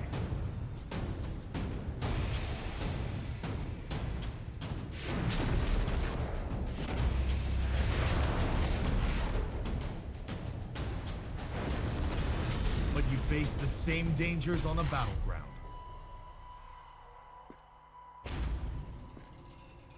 And you become friends. You work together to overcome the obstacles. This is PUBG Mobile. There's a number one in all of us. Welcome to the PUBG Mobile first anniversary party.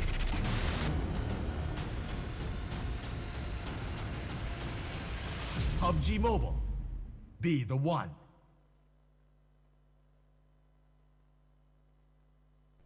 Hello, ladies and gentlemen. Welcome back once again to the PUBG Mobile Club Open. My name is still Pyrotechnus, and he is still Tom Pickering, also known as We Free Men. What's up, dude? Woo! Let's get it on. We're going into our final game of day 3, and it's been an impressive showing. Our last game ended up with a massive 14 kill spree from Reef. How about that, man? What a hard carry for 7T. And in total, I mean, they got 17 kills, so it's pretty impressive. Yeah, kind of seems to work for them. And also impressive was AXT getting into that second place finish after 2 chicken dinners on Sanhok and Vikendi, but we do go into another Erangel map. Looking forward to seeing how that goes, but here are the standings, and 7T have leapfrogged over AXT with a 8-point lead. The placement points are exactly the same, so it is all about those kills. I mean, I guess it doesn't matter how much you give for placement points. Some teams will find a way to frag out. That is just insane. You have to give them mad props for being able to get 53 kills in total so far. I think, I mean, that is the best we've seen in total. I mean, if we have a look at TRD, they're going to be down, I think it was on 31 or 36 kills, which was insane by its own right. And they may even be able to catch up, but we've got one more game, and we're going to be able to see potentially maybe even a couple of these teams move up. Yeah, and we see a couple of them. IQM, they've moved up into the 12th place position. SMP actually got themselves into 14th. They've been very slowly creeping up the standings. Now, they had a rough last game on Erangel, but I think based on the performance we've had earlier today, we should look to see a little more out of them. And now we will see them closer to the bottom. I'm kind of preempting a little bit, but I want to see where 963 end up, because that was easily the best round they've had. They placed 3rd, and they will get themselves into an 18th position, tying with UN. Holy moly. And they got almost, all of their frags in that game as well. They were just so good at actually staying alive to the finish. Yeah, so they got 3 frags that game and 2 kills on Vikendi, so it's pretty impressive. They are actually starting to warm up into it. Is it too late? We'll have to see. There's still a lot of game. There's still a lot of time to go. I mean, there's still another weekend, rather, of this.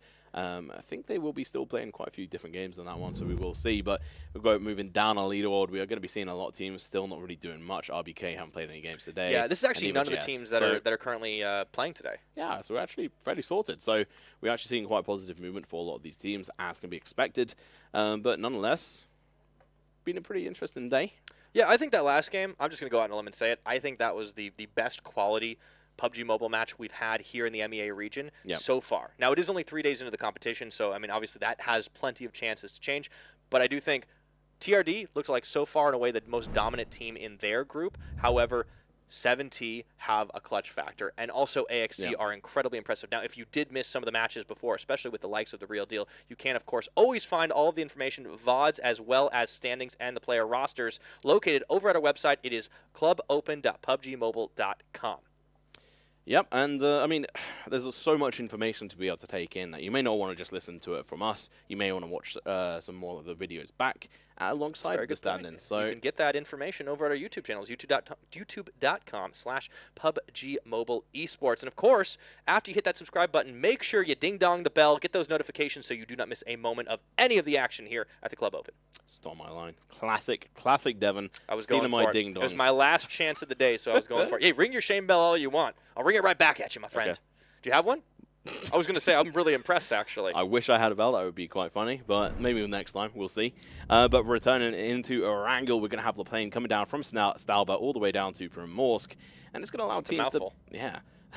Should say a little bit faster, but yeah, I'll get him into bad habits there. And Pachinki's here. Well, are we going to be seeing more than MEA land there this time? We only saw one landing at Pachinki, and there were so many chances for teams to actually occupy it for a while. But unlike yesterday where we had big Pachinki shootouts, this time around it was a circle centered a little bit to the south of it. However, early drops starting to come in. SMP, they're actually going to be dropping up there and heading over to Severny.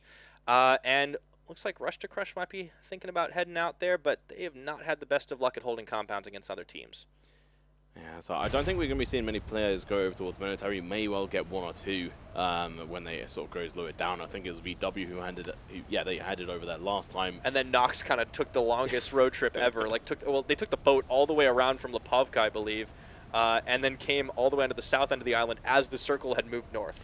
Yeah, and it's actually going to be XT potentially going over there. Or they like Ferry Pier. Yeah, they may well stick around Ferry Pier and Quarry. They did do that before. Seems like that is going to be the case. We're going to be seeing 963 and VW drop out now, which seems like they are going to contend for that one spot. Ooh, I would run away if I'm 963. They had a great job of surviving, but up against Ace KA. early could be rough. And there's the circle. This time it goes to the north side, so nobody landing on military base definitely works out. This is actually great for SMP because they're going to be almost unopposed here up at Severny, except for... That is Nox. There's one more team, Nox. Okay, so maybe not. Maybe they're going to be in a little bit of trouble. I would go over to shooting range. Yeah, I mean, unfortunately, I mean, there is enough room for you guys, for them to be able to sort of stay in there, but there's not enough loot, I don't feel, for you to be very healthy, but they are going to be able to get up a bit, and they may want to cross over and try and get a sort of positional advantage against these guys, and maybe into Church as well, where you can get the height advantage against Thanos and his team of goons. Thanos does have a team of goons. Yeah, exactly. Yeah. Reference point. Some real bad dudes. All right, here's a little bit of Yasnaya action. 7T post up against SB. 7T were the chicken dinner winners last time around. And honestly, I mean, all the team is good. There's a reason we talk up 7T as one of our teams to watch. But Reef just put himself on a whole nother level last game. Yeah, I mean, like I said at the end of last game, there's a reason why the team is sort of named after him. And after he gets 14 kills by himself, which is just insane, it's more than majority of the teams have altogether in the whole of the tournament so far, and he just pretty much outdid all of them, which is insane. But we're going to see School over here as well. This is one of the first. Here. Yeah, we haven't really seen too much action around this way, and this circle may well encourage some action over towards the School and these apartment buildings as well. In the meantime, we're going to be seeing one of the teams going for a slight rotation Rush here. to Crush. Just driving through the open landscape. Now, 69 SWATs there too. Were Rush to Crush in the last game? Yeah, they were. They just went out really early. Oh. Yeah, they honestly, Rush to Crush have just continued this trend of getting dropped early on. They were so good in their very first match, and it looks like it's happening again. Lashin does get dropped down, though, so it's an all-out early firefight. 69 SWAT actually losing members. Lashin down on his hands and knees, and he gets taken out by Tupac. If he wasn't by himself, he might have been able to wipe those guys. He's down 2, and he's by himself, so it's a bit of a shame. But moving forward, I mean, this is the first time we're going to be seeing Yasnaya sort of challenged against That wasn't anywhere near the circle last time around, right? Yeah, I mean, they obviously couldn't see the circle at the beginning, so it was a bit of the flight path that some guys sort of, they decided to go for their more sort of stronger paths. We are going to be seeing VW down here looting up at the moment. They have a fairly long time, and they should be able to have a decent time of things. Yeah, KA are there too, but they're far enough away. And I think one thing you want to give VW credit for is that they do manage to avoid early firefights. It's just in the mid game when the map shrinks, they run out of room, and they don't ever seem to know what to do. It's a little bit like, well, we've got our hands in our pants. What are we going to do? And they just end up sitting around, not really having no idea what to do. They're not one of the teams that's going to drive around looking for fights. They just sort of station up and just wait, which, to be fair, is the correct way to play this rule set. So fair play to them. In the meantime, we are going to switch on over, or snap on over towards Severny and see potentially a bit of a firefight. All right, so it's compounds across the road here. SMP, they're doing a 3-1 split. Meanwhile, Nox are a little bit more evenly across the way. 2 members in the forward house and a couple more off to the side. Nox had a pretty good placement this time around, too. They would have liked to go a little higher than 4th, but they are still keeping on the up and up. Seif going to realize there's some fire going on, and he goes up to the high ground, or second floor, I should say. Meanwhile, Thanos is kind of viewing this all from above. If these guys manage to take out Nox, that'd be pretty good for Snap, because it means they get early kills. They also get the position at the top of the circle as well. Oh, a little bit of damage. He did peek out with his arm, and he got told to put it away. Yeah. Don't throw that grenade at us. Yeah, it's a warning shot. Looks like it's Dr. Luz who's being the most active here. He's going to go and rejoin Galiko, so it's a 2-2 split now going on for the Nox members. I do appreciate this, because we see most teams that don't tend to play like this, but the more we get into this tournament, it seems like more we see teams pick up good habits, not the sort of bad habits of just staying in one car. We've actually seen them separate. This is the thing. Nox definitely have solid tactics. You know, they might be rocking umbrella pans, but they're playing a lot more like stars, to be honest. Exactly, yeah. And if you get that reference, you are cool by me. I do not, so I'm not cool. Go play Resident Evil, my dude. Oh, cool. Nice! That nade onto Ben, though. Kobe. Snap buying their time. He sinks the shot. That was brilliant, but unfortunately, due to the position, unless they down 2 people and get a bunch of smokes out, they can't go for the push. It's very difficult. They are going for another nade, but it's in a completely wrong position here. But he gets into the house! in there! How did he thread that needle? That is insane. That is absolutely beautiful. And he's even covering all. This is brilliant now from these Snap members. Okay, I've got to give him massive props for that, because that's such a distance and such a small target. Yeah, so we're talking good tactics on the Nox side, but it's good aim from SMP. I think Nox is just like, hang on a minute, what the hell's going on? Yeah. Who stopped aiming at his hand? Yeah, they get everybody back up, but yeah, there's a smoke cover in the way. So this first engagement here, some free fire going. Yeah, I mean, that smoke was really for them to be able to try and cross over to them, but we're actually going to switch on over to back over towards Yasnaya, rather, and it seems like 70 aren't going to be facing any fights here. Control's going to be jumping in the same vehicle, it seems, or maybe. Oh, wait, guys! Okay, took off with, man, that feels bad. They're back. Just kidding. This is just like a comical. You could imagine them in like comments right now. I was like, ha ha ha. Yep. Get in, loser. We're going shopping. Yeah, unfortunately, they do decide to stay in the same vehicle, but at the same time, I think it's because they realized that they were getting contended. Ben's knocked again. Ooh. We got to check back at that fight, man. SMP are looking really good. And the thing is, at the start of today, you would have looked at these two teams and thought, nah, this is an easy win for Nox. Easy. This is just a team that is so superior in these firefights. But it's not been the case. SMP have been the better one. Yeah, Snap have actually shown up today, and they've actually played very well. They didn't have a very good game on Vikendi, if I remember correctly. Yeah, they did. That's where we really started to peek our eyebrows up and said, maybe they're not quite as bad as this looks. It was actually Erangel the last game. They didn't have a great one. Because I think they got wiped out. But hopefully this time they can, because they've actually repositioned very well. Now, this is what I want to be seeing. Here we go. Seif on the front line. And they've got another knock. This time it's on to Maurice. Thanos gets him down and out. First casualty here.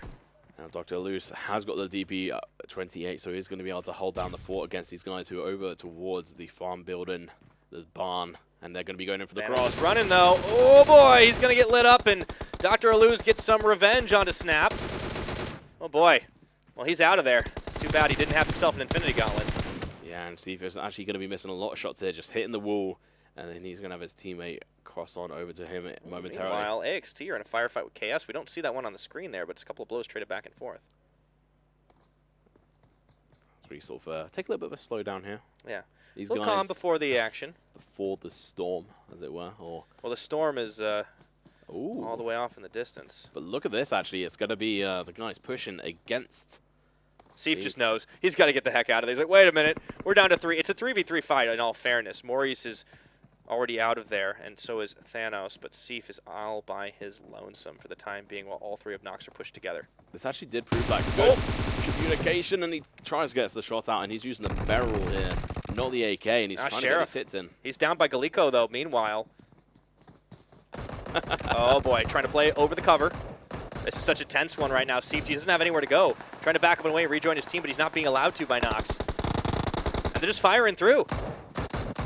It's no man's land here. There's not really much they can do here at the moment. Hold on a second. He might have the shot. No. Fires through. No, this time, and he just gives his position away. Seif, how long can he stand up here? I'm not sure what he's going to have to do. He's going to back away over Sheriff's to this on it. opening. He's going to go for the shots. Seif, he's looking for the breach around. Unfortunately, he gets taken down to half his health, but he does manage to get one knock. Looking for a second one as he dips, ducks, dives, and dodge. Gets a second, and Nox are not safe in this just yet. Ben, the only one standing. Oh. He's got Seif. But there's still one more remaining member across the road. It's a 1v1 effectively until everyone gets back up and rezzed, and Ben's going to start it. This is going to leave the runner open. Oh no, it's looking very desperate here, but he's going to be peeking in. Who's Oh, advantage? didn't have it. And it's going to be Nox that take the fight at the end of the day. It was all down to Ben. Ben coming in with the clutch. What play coming in from them? Got to give them mad points for that. I mean, that was so. It was down to the wire. It was, you know. But kind of what happened there is actually it was an M4 versus UMP. M4 has a higher sort of DPS rate. And he had better aim. Yeah, I mean, it just really comes into that front. So let's have a look at a replay of this situation here. Of the healing. This is all the way back to the beginning of the fights where we started seeing the nades come through. Oh, look at that spray actually coming in. Yeah, that was Ben getting down. Getting downed anyways. And I think it just seemed that player at distance played a lot better. And this kind of feels bad if you're Snap, because you go out in 14th place, and the way you were playing, you really shouldn't have. You just had the misfortune to cross Nox, and they outplayed you at the end. I think they were sort of pretty much on equal ground in there, but unfortunately, one of them had to come first, and it was just Nox's day to sort of arrive at that point. So well played to Ben, and we're going to head on over to the school. All right, it's KS taking on AXT. Now, AXT had 2 chicken dinners in a second place finish here, coming on Erangel. So they definitely seem to be favored in the way they're playing out in KS here. You know, give them some credit. They got cojones to try and get the breach on, but it's Ahmed going to get dropped down. Meanwhile, he does manage to take somebody from AXT down with him. Ebo looking to come up top. Demon gets taken out by Ari. This is not so good for AXT. They've lost a member right now. AXT had to be smacking their lips right now. They have to feel pretty happy that AXT are locked in an early firefight over here. School is seemingly not AXT's friends. Rush to Crush getting lit up by MEA. Rush and Tupac both getting dropped out. Rush to Crush going to go through to try and get his teammates back up, but MEA just looking so much better in this one, and they should be able to take them down unless there can be a huge outplay, and I don't think it's in the cards for Rush to Crush. Too easy for them in this point of view. I mean, they try pushing with the one car, and this is pretty much what's going to happen. Goodbye, Demu. It wasn't even worth like arguing over. They were dead at that point. They tried driving over towards the drop, the crate, and unfortunately MEA were already there, and because they were in one vehicle, they got screwed. So that being a reminder for all you teams, if you're listening, don't play in one car. Play smart. Actually, the car didn't blow, but everybody got dropped out of it, so pretty easy. Only one target. It makes a lot of sense here. And now we'll have 69 SWAT and KA going up against one another. They're playing in the blue, though.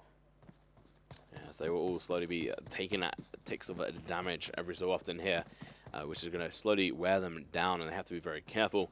But we'll see what ends up coming out of these two teams. Is already dead. Mustafa is unable to get out of anywhere at this point, so he's in trouble. So it looks like it's just going to be 2 members of 69 SWAT, and Ahmad, he's out of there on a bike. Ooh, that was so close. He gets a couple of shots out, MBJ onto Ahmad, but doesn't actually end up coming up too much unless he can get this peek through the gap. Mustafa gets healed. And now we're going back to this fight between KS and AXT, who are down to 2 members. One of them is driving, so I don't know where Clown is. Palat is kind of holed up here on his lonesome this side of School. Yes, they're actually in the swimming pool building. He dives out, and that's going to be the end of it. Yep, School's out for AXT right now. KS are going to own it. Clown is going to be the last man standing, so he'll just be playing for placement points. All the same, 2 chicken dinners in a second place finish. Yep. Even if this game is a total wash for them, it's still a good day. Yeah, I mean, hopefully they do get into the. I think they need to try and get into the sort of top 6 with a couple of kills. But if they don't really have many kills, then they really need to try and aim in for that top 4. But that's seemingly a bit unlikely. But we have seen other teams do it, and if they have pro that telling them what to do, they may well be able to achieve that goal. But nonetheless, Circle has closed in. It's going to be sort of almost half-half on either side of Rozhok, majority on the side of Saverny, and that's going to favour teams like Nox, who are currently at Crossroads at the moment, and then we have 7T, who are in a pretty decent position. AXT, as always. Yeah, I mean, their plays they are just, great. They just know. They play so well around circle positioning. They play so well overall, and they execute when it counts. One of the reasons why they are one of our top teams, but we are checking in with MEA. Now, this was a squad that went out in 6th last time in Erangel, looking to improve on that position, but there are still 12 teams up and available.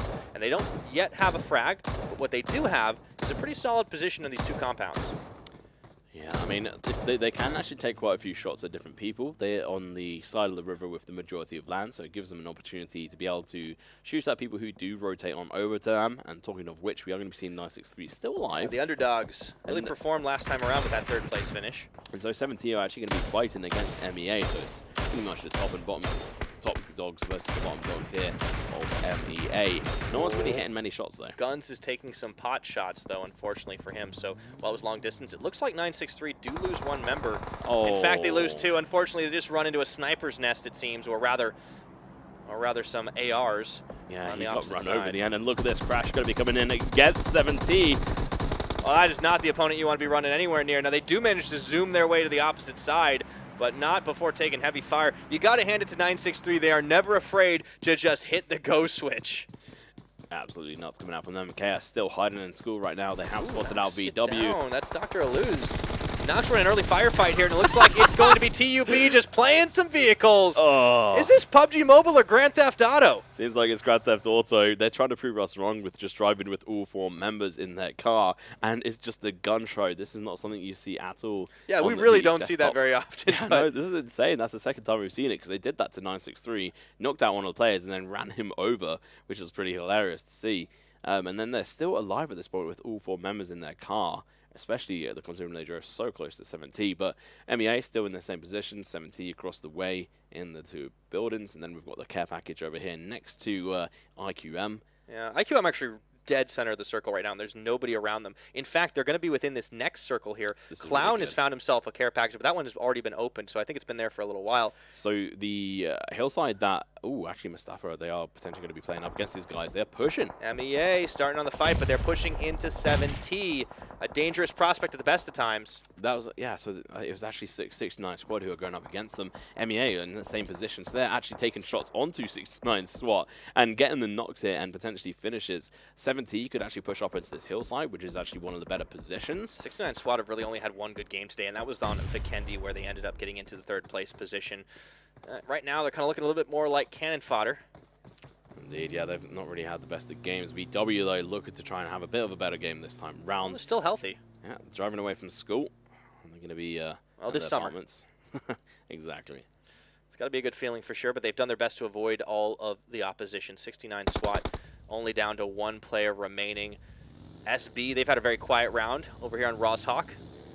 And they're outside of the blue, well, outside the circle. They will be inside the blue at the moment, so they will be able to get inside fairly easily. Chaos going to be rotating as well, right behind SB. 34 players still alive with 11 teams representing here, and it looks like TUB going to run afoul of MEA, but they have the high ground advantage.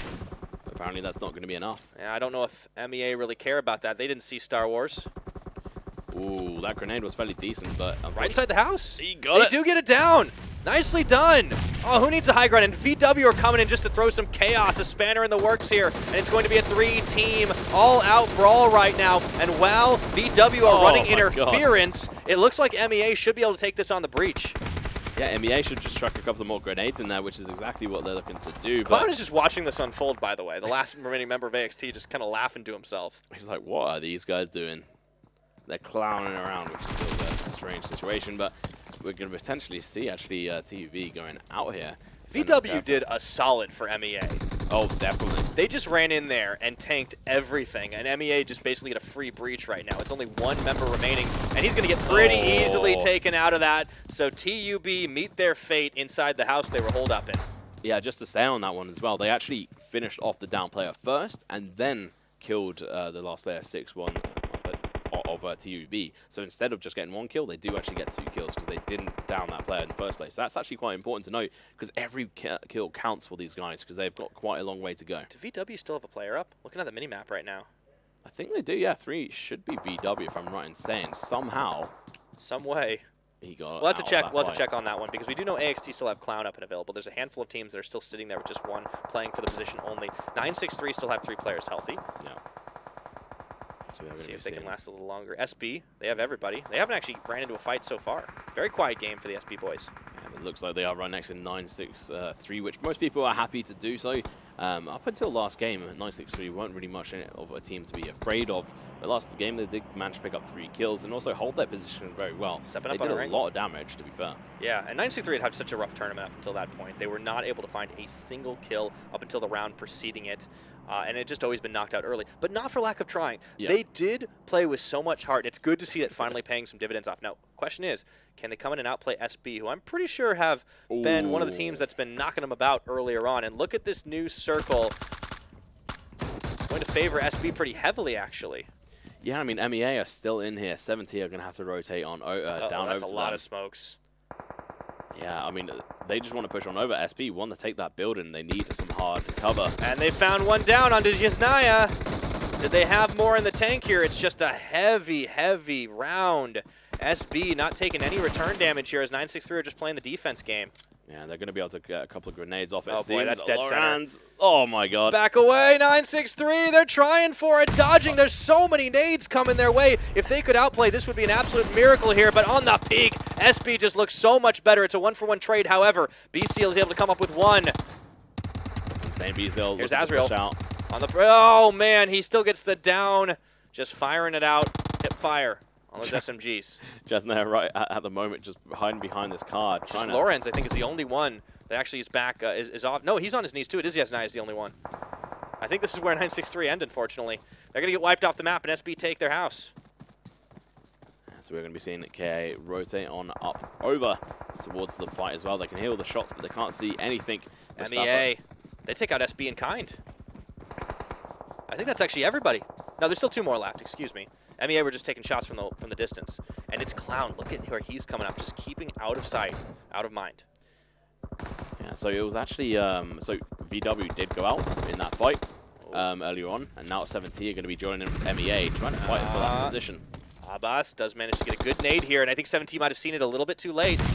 Fazza is going to get taken down, and the car gets blown as well. Reef already crawling around, and it looks like it's going to be Wasim to finish this off. 7T lose 2 members. Disaster striking right there, including their clutch player, Reef. So unfortunate, they're going to be pushing against him, but he's got the M249. It's a beast gun, I told you. And he's going to go in for the final kill here, potentially. Looks like Control should be going down. That's going to be it for 7T. They go out in 8th place. However, still an insanely good round for them previously. But what a nade there coming out of MEA, who have shown up to play today. Look at that. Clown caught out in the open. It's going to be Abbas that takes him. MEA have so many kills in this game. And AXT go out in 7th.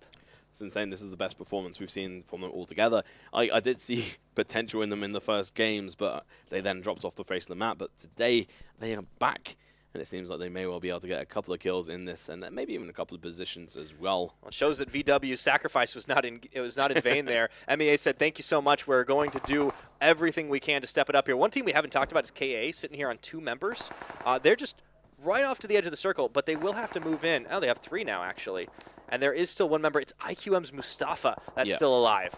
Yeah, so it wasn't VW. VW did go down to MEA and the other team that was with them. Somehow, IQM's still staying alive at the moment, which is a bit impressive. KS going to be moving up the hill, though. They have such a quiet round here. They will run into KA. SB, still all 4 members strong, occupying that house that they managed to nab away by taking down 963. But MEA seem to be in the best position, even with guns down. Yeah, and 69 SWAT is actually going to be going over and trying to join in the fray very soon, but that circle is going to be pushing MEA out of their comfort zone, out of their buildings into a new area, and they're going to be going in 1 car, which is a big mistake. Yeah, here, last member of KA is actually sitting on the outskirts of all of this with a Jeep to himself. So let's see if he'll end up rejoining his team. KS do manage to get 1 down from SB as they're trying for a split, getting covered here by the KS members. MEA, meanwhile, are able to get into a nice high ground position and start taking shots onto the KA members. So I think Adrimalka forgot that you actually need to have some hard cover, and he just laid down in the open. Got to take it down. Look at this. Abbas has been so good. 6 kills. He actually is playing like a boss right now. Nades out. Let's see if he finds Golden Boy over there. KS. SB losing another one, this time to Ebo of KS. That's insane. MEA have so many kills. They have 16 kills. They got a buggy, too, to actually reposition. This is really great right now. Palestine. Oh, he finds MBJ of 69 SWAT. Wasim, though, fired down by Las. So MEA is not 100% safe in this position. Yeah, it's going to be very difficult for them. Palestine's going to be looking to go in for the rotation here. They need to get a better position on the map, and with this car, it allows them to do exactly that. This tree will do. He does crashes. I mean, you might as well at that point. It's all about getting in cover fast, and Palestine using the car for cover gets lost down. Abbas actually is the one who gets the kill credit for it. They should be able to pick up their team member there right next to them, but KA could actually recover from this and come and fight them, which would be a bit unfortunate, but they do have the verticalities of from Palestine who can help them out now. Gonna have Samurai actually backing away. It's him and Muhammad.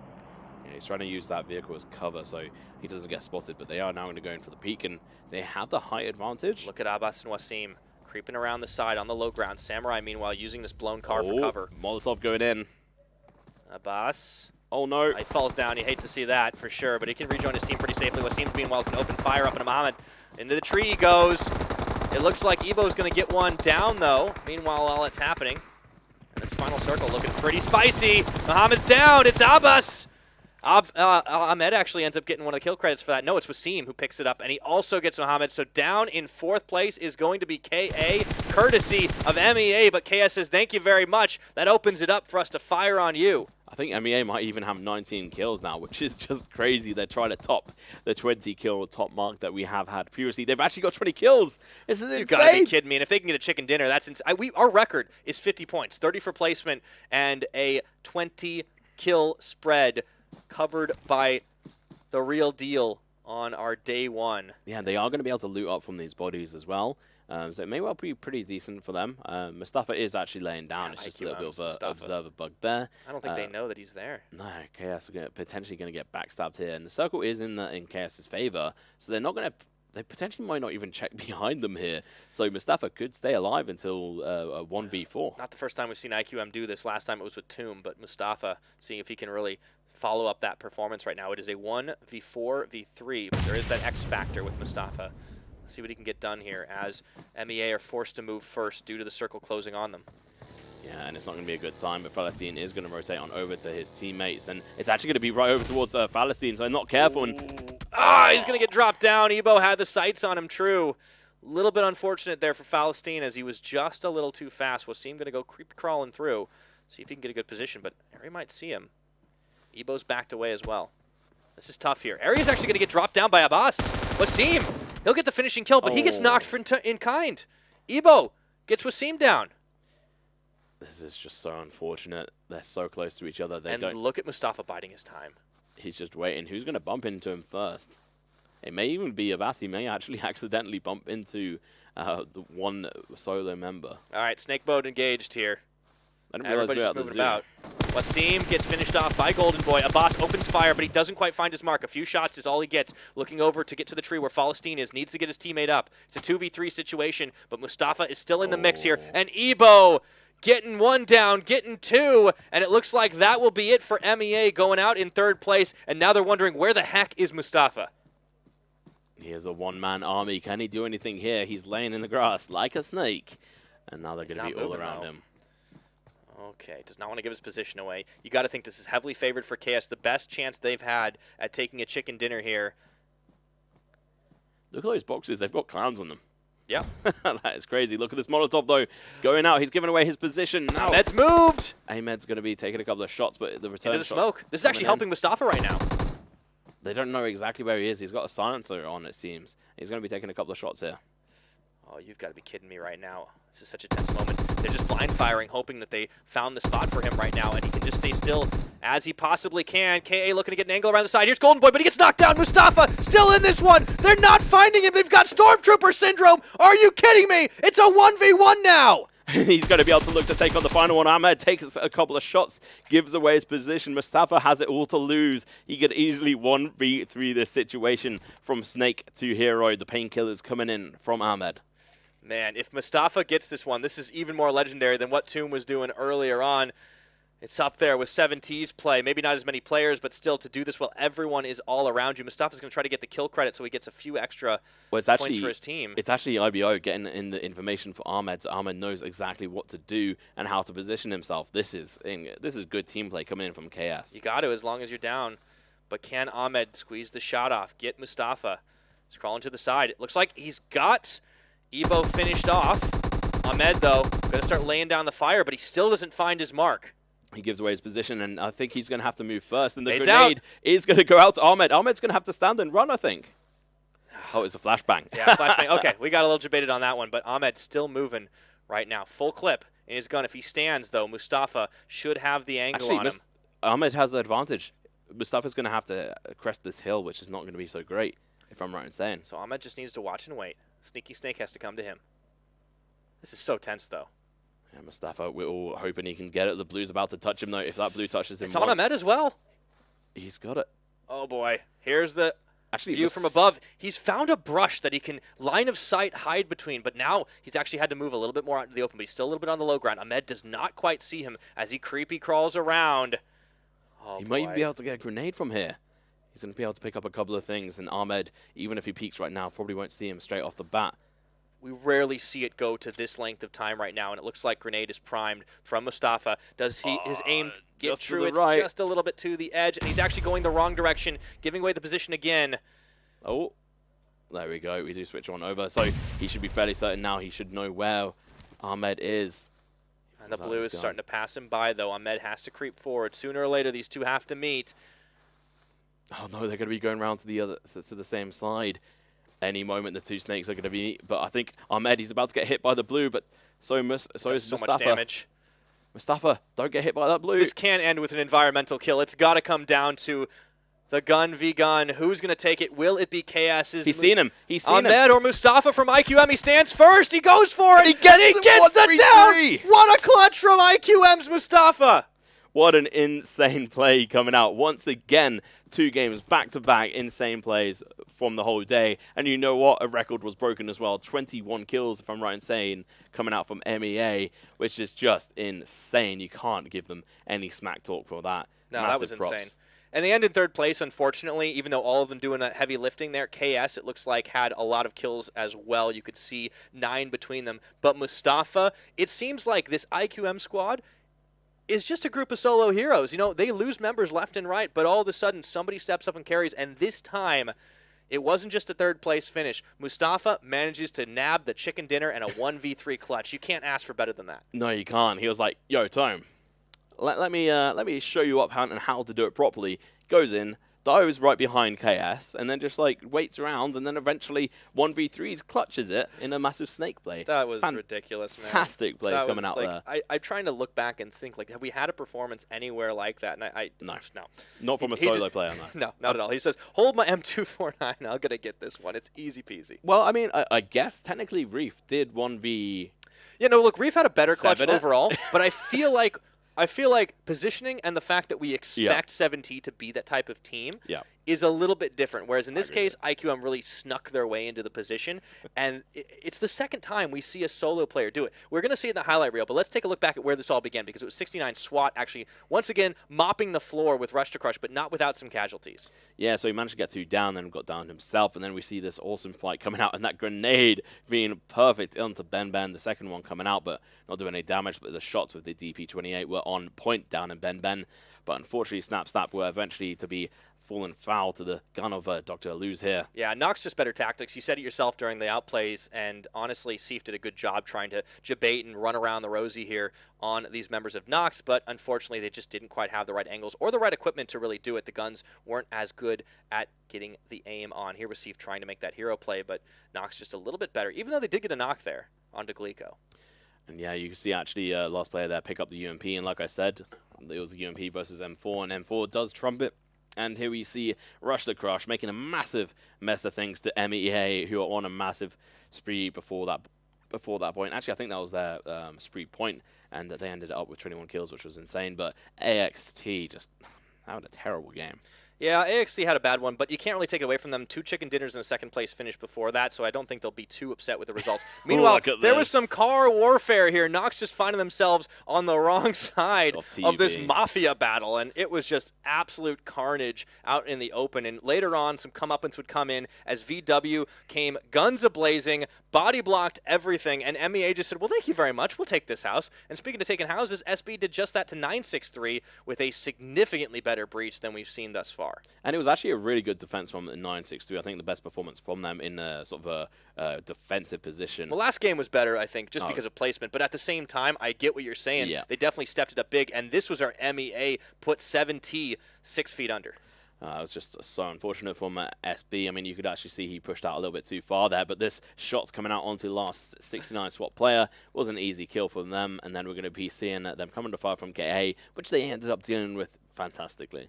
Yeah, that was lost, and of course, Falestine had some pretty step-up plays here against the KA members, but as we all know, all good things have to come to an end eventually for MEA, and while they had really great plays in eliminating this KA side, KS were the ones who turned it on them in the end, and Ari really stepping up in the clutch, but they still had no idea where that sneaky snake in the grass was, and boy, did it bite them in the behind.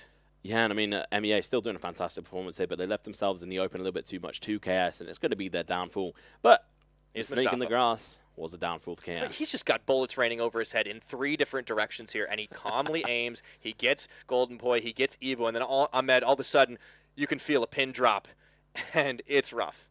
Yeah, I mean, this lasted for, like, what, 2 minutes or so. It was insane, and then suddenly Mustafa sees him. Easy peasy lemon squeezy, gets the kill, and look at this. Yeah, 2 members of MEA at the top. Abbas and Falastine really, and Wasim is still in the top 4.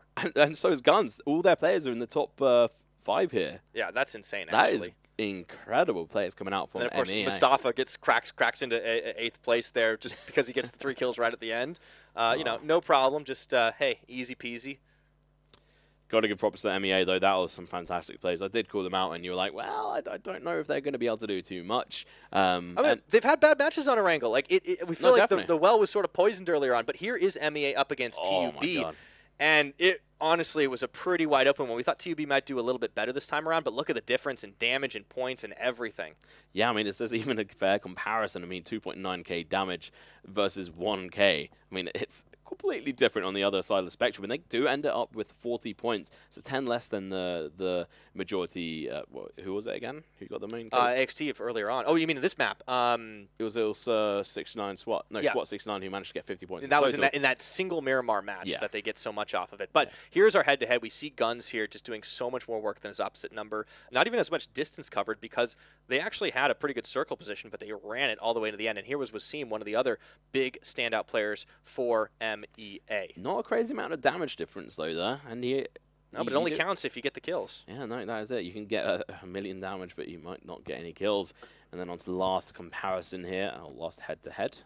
It will be Falastine. And it's no contest, honestly. Falastine was the last man standing for MEA, and he has been the clutch carry, I think, for this team. Even though everybody pulls their weight, he does seem to stand out more often than not. Oh, definitely. He's quite consistent, and you actually saw him split off from the group, and he would do sort of a 1-2 split, which is actually definitely something you should take into consideration and do. And there's actually Abbas versus Miramar as well, which is a decent comparison. Yeah, this is probably the closest it was, but I mean, when you look at the kills, it's still really not that close. Abbas really did step up in the clutch on that one. He was also getting up his teammates too, getting all the reses when he needed. Yeah, and I just want to finish my point on Falastine. So Falastine actually quite often split away from MEA and just he had the vehicle usually. Yeah, he used the vehicle to reposition himself, and then his teammates would come around, and they'd really he would help them from a distance. It was fantastic. And let's have an overview of the standings here, guys, and. What a day we've had. Yep, 7 Reef team, even though they had a bad round, still managed to maintain that first place position with 195 points across their 8 matches. AXT in a second place with 188, Nox with 143, so there's where that fall-off happens. But right behind them, creeping up, is the ME Assassins. What a day they had, especially that last one on Erangel where they picked up so many kills. And you can see they have so many more even than Nox, who play it much more calm, controlled. You get into the rest of the standings here. You see TRD, LTK, these teams that didn't play yesterday, have quite a lot more. SMP still slowly moving up the standings, but only in 14th place there. That was a bad round for them, unfortunately, the last on Erangel. I'm interested to see what TRD can do next week. Well, all these teams, like LTK, LF to Kill, and the TRD. Even the NBC Falcons, I mean, they were the ones starting to step up at the end in our previous day's performance. Yeah, I mean, they kind of reminded me of MEA, so we'll have to see on that front. But look at this, 963 make it into 17th position. You know, it may not be top half, but I feel like they deserve it. After so many rough rounds, they find a couple of good ones. That was not the best, for sure, but they still managed to get a couple of extra kills, a decent placement. Yeah, so they got 1 kill in that last game. They got 3 kills in the previous one to that, and then 2 kills on Vikendi, if I'm remembering correctly. I think you're right. Which is actually really well played by them. And then this bottom half, no one actually has played today. But next week is going to be really interesting to see what TRD and the following teams that haven't actually played today can actually pull out back. Can they catch up to these guys and overtake them? Or are they going to stay behind? Because we did actually see TRD still keep the lead after the first game, and they're not even playing today. No, you're right. I think that'll be the really interesting thing there. And, of course, if you missed any of the Week 1 group stage matches, you can, of course, find all the information on that and some VODs over at our website at clubopen.pubgmobile.com. Go ahead and check that link out. Definitely you want to get on that one. You'll be able to see all the players, the rosters, information, even where they all come from, which is super cool stuff. And in addition, you can also catch all of the games live and VODs as well over on youtube.com/PUBG Mobile Esports. And ding dong that notification bell. You better. Don't want to miss a single minute of the action. But that wraps it up for our first week here in the group stages of the PUBG Mobile Club Open. I cannot wait. The next week's matches starts on May the 3rd. That is, of course, this Friday at 8 p.m. Central European Summer Time. Do not miss it. You will not want to. The action will roll on here in the MEA region and everyone else. But on behalf of the broadcast team here, as well as me, Pyrotechnics, and my good buddy here, Tom Pickering, also known as We Free Men, we will see you next time. Thank you so much for watching. See you guys next time.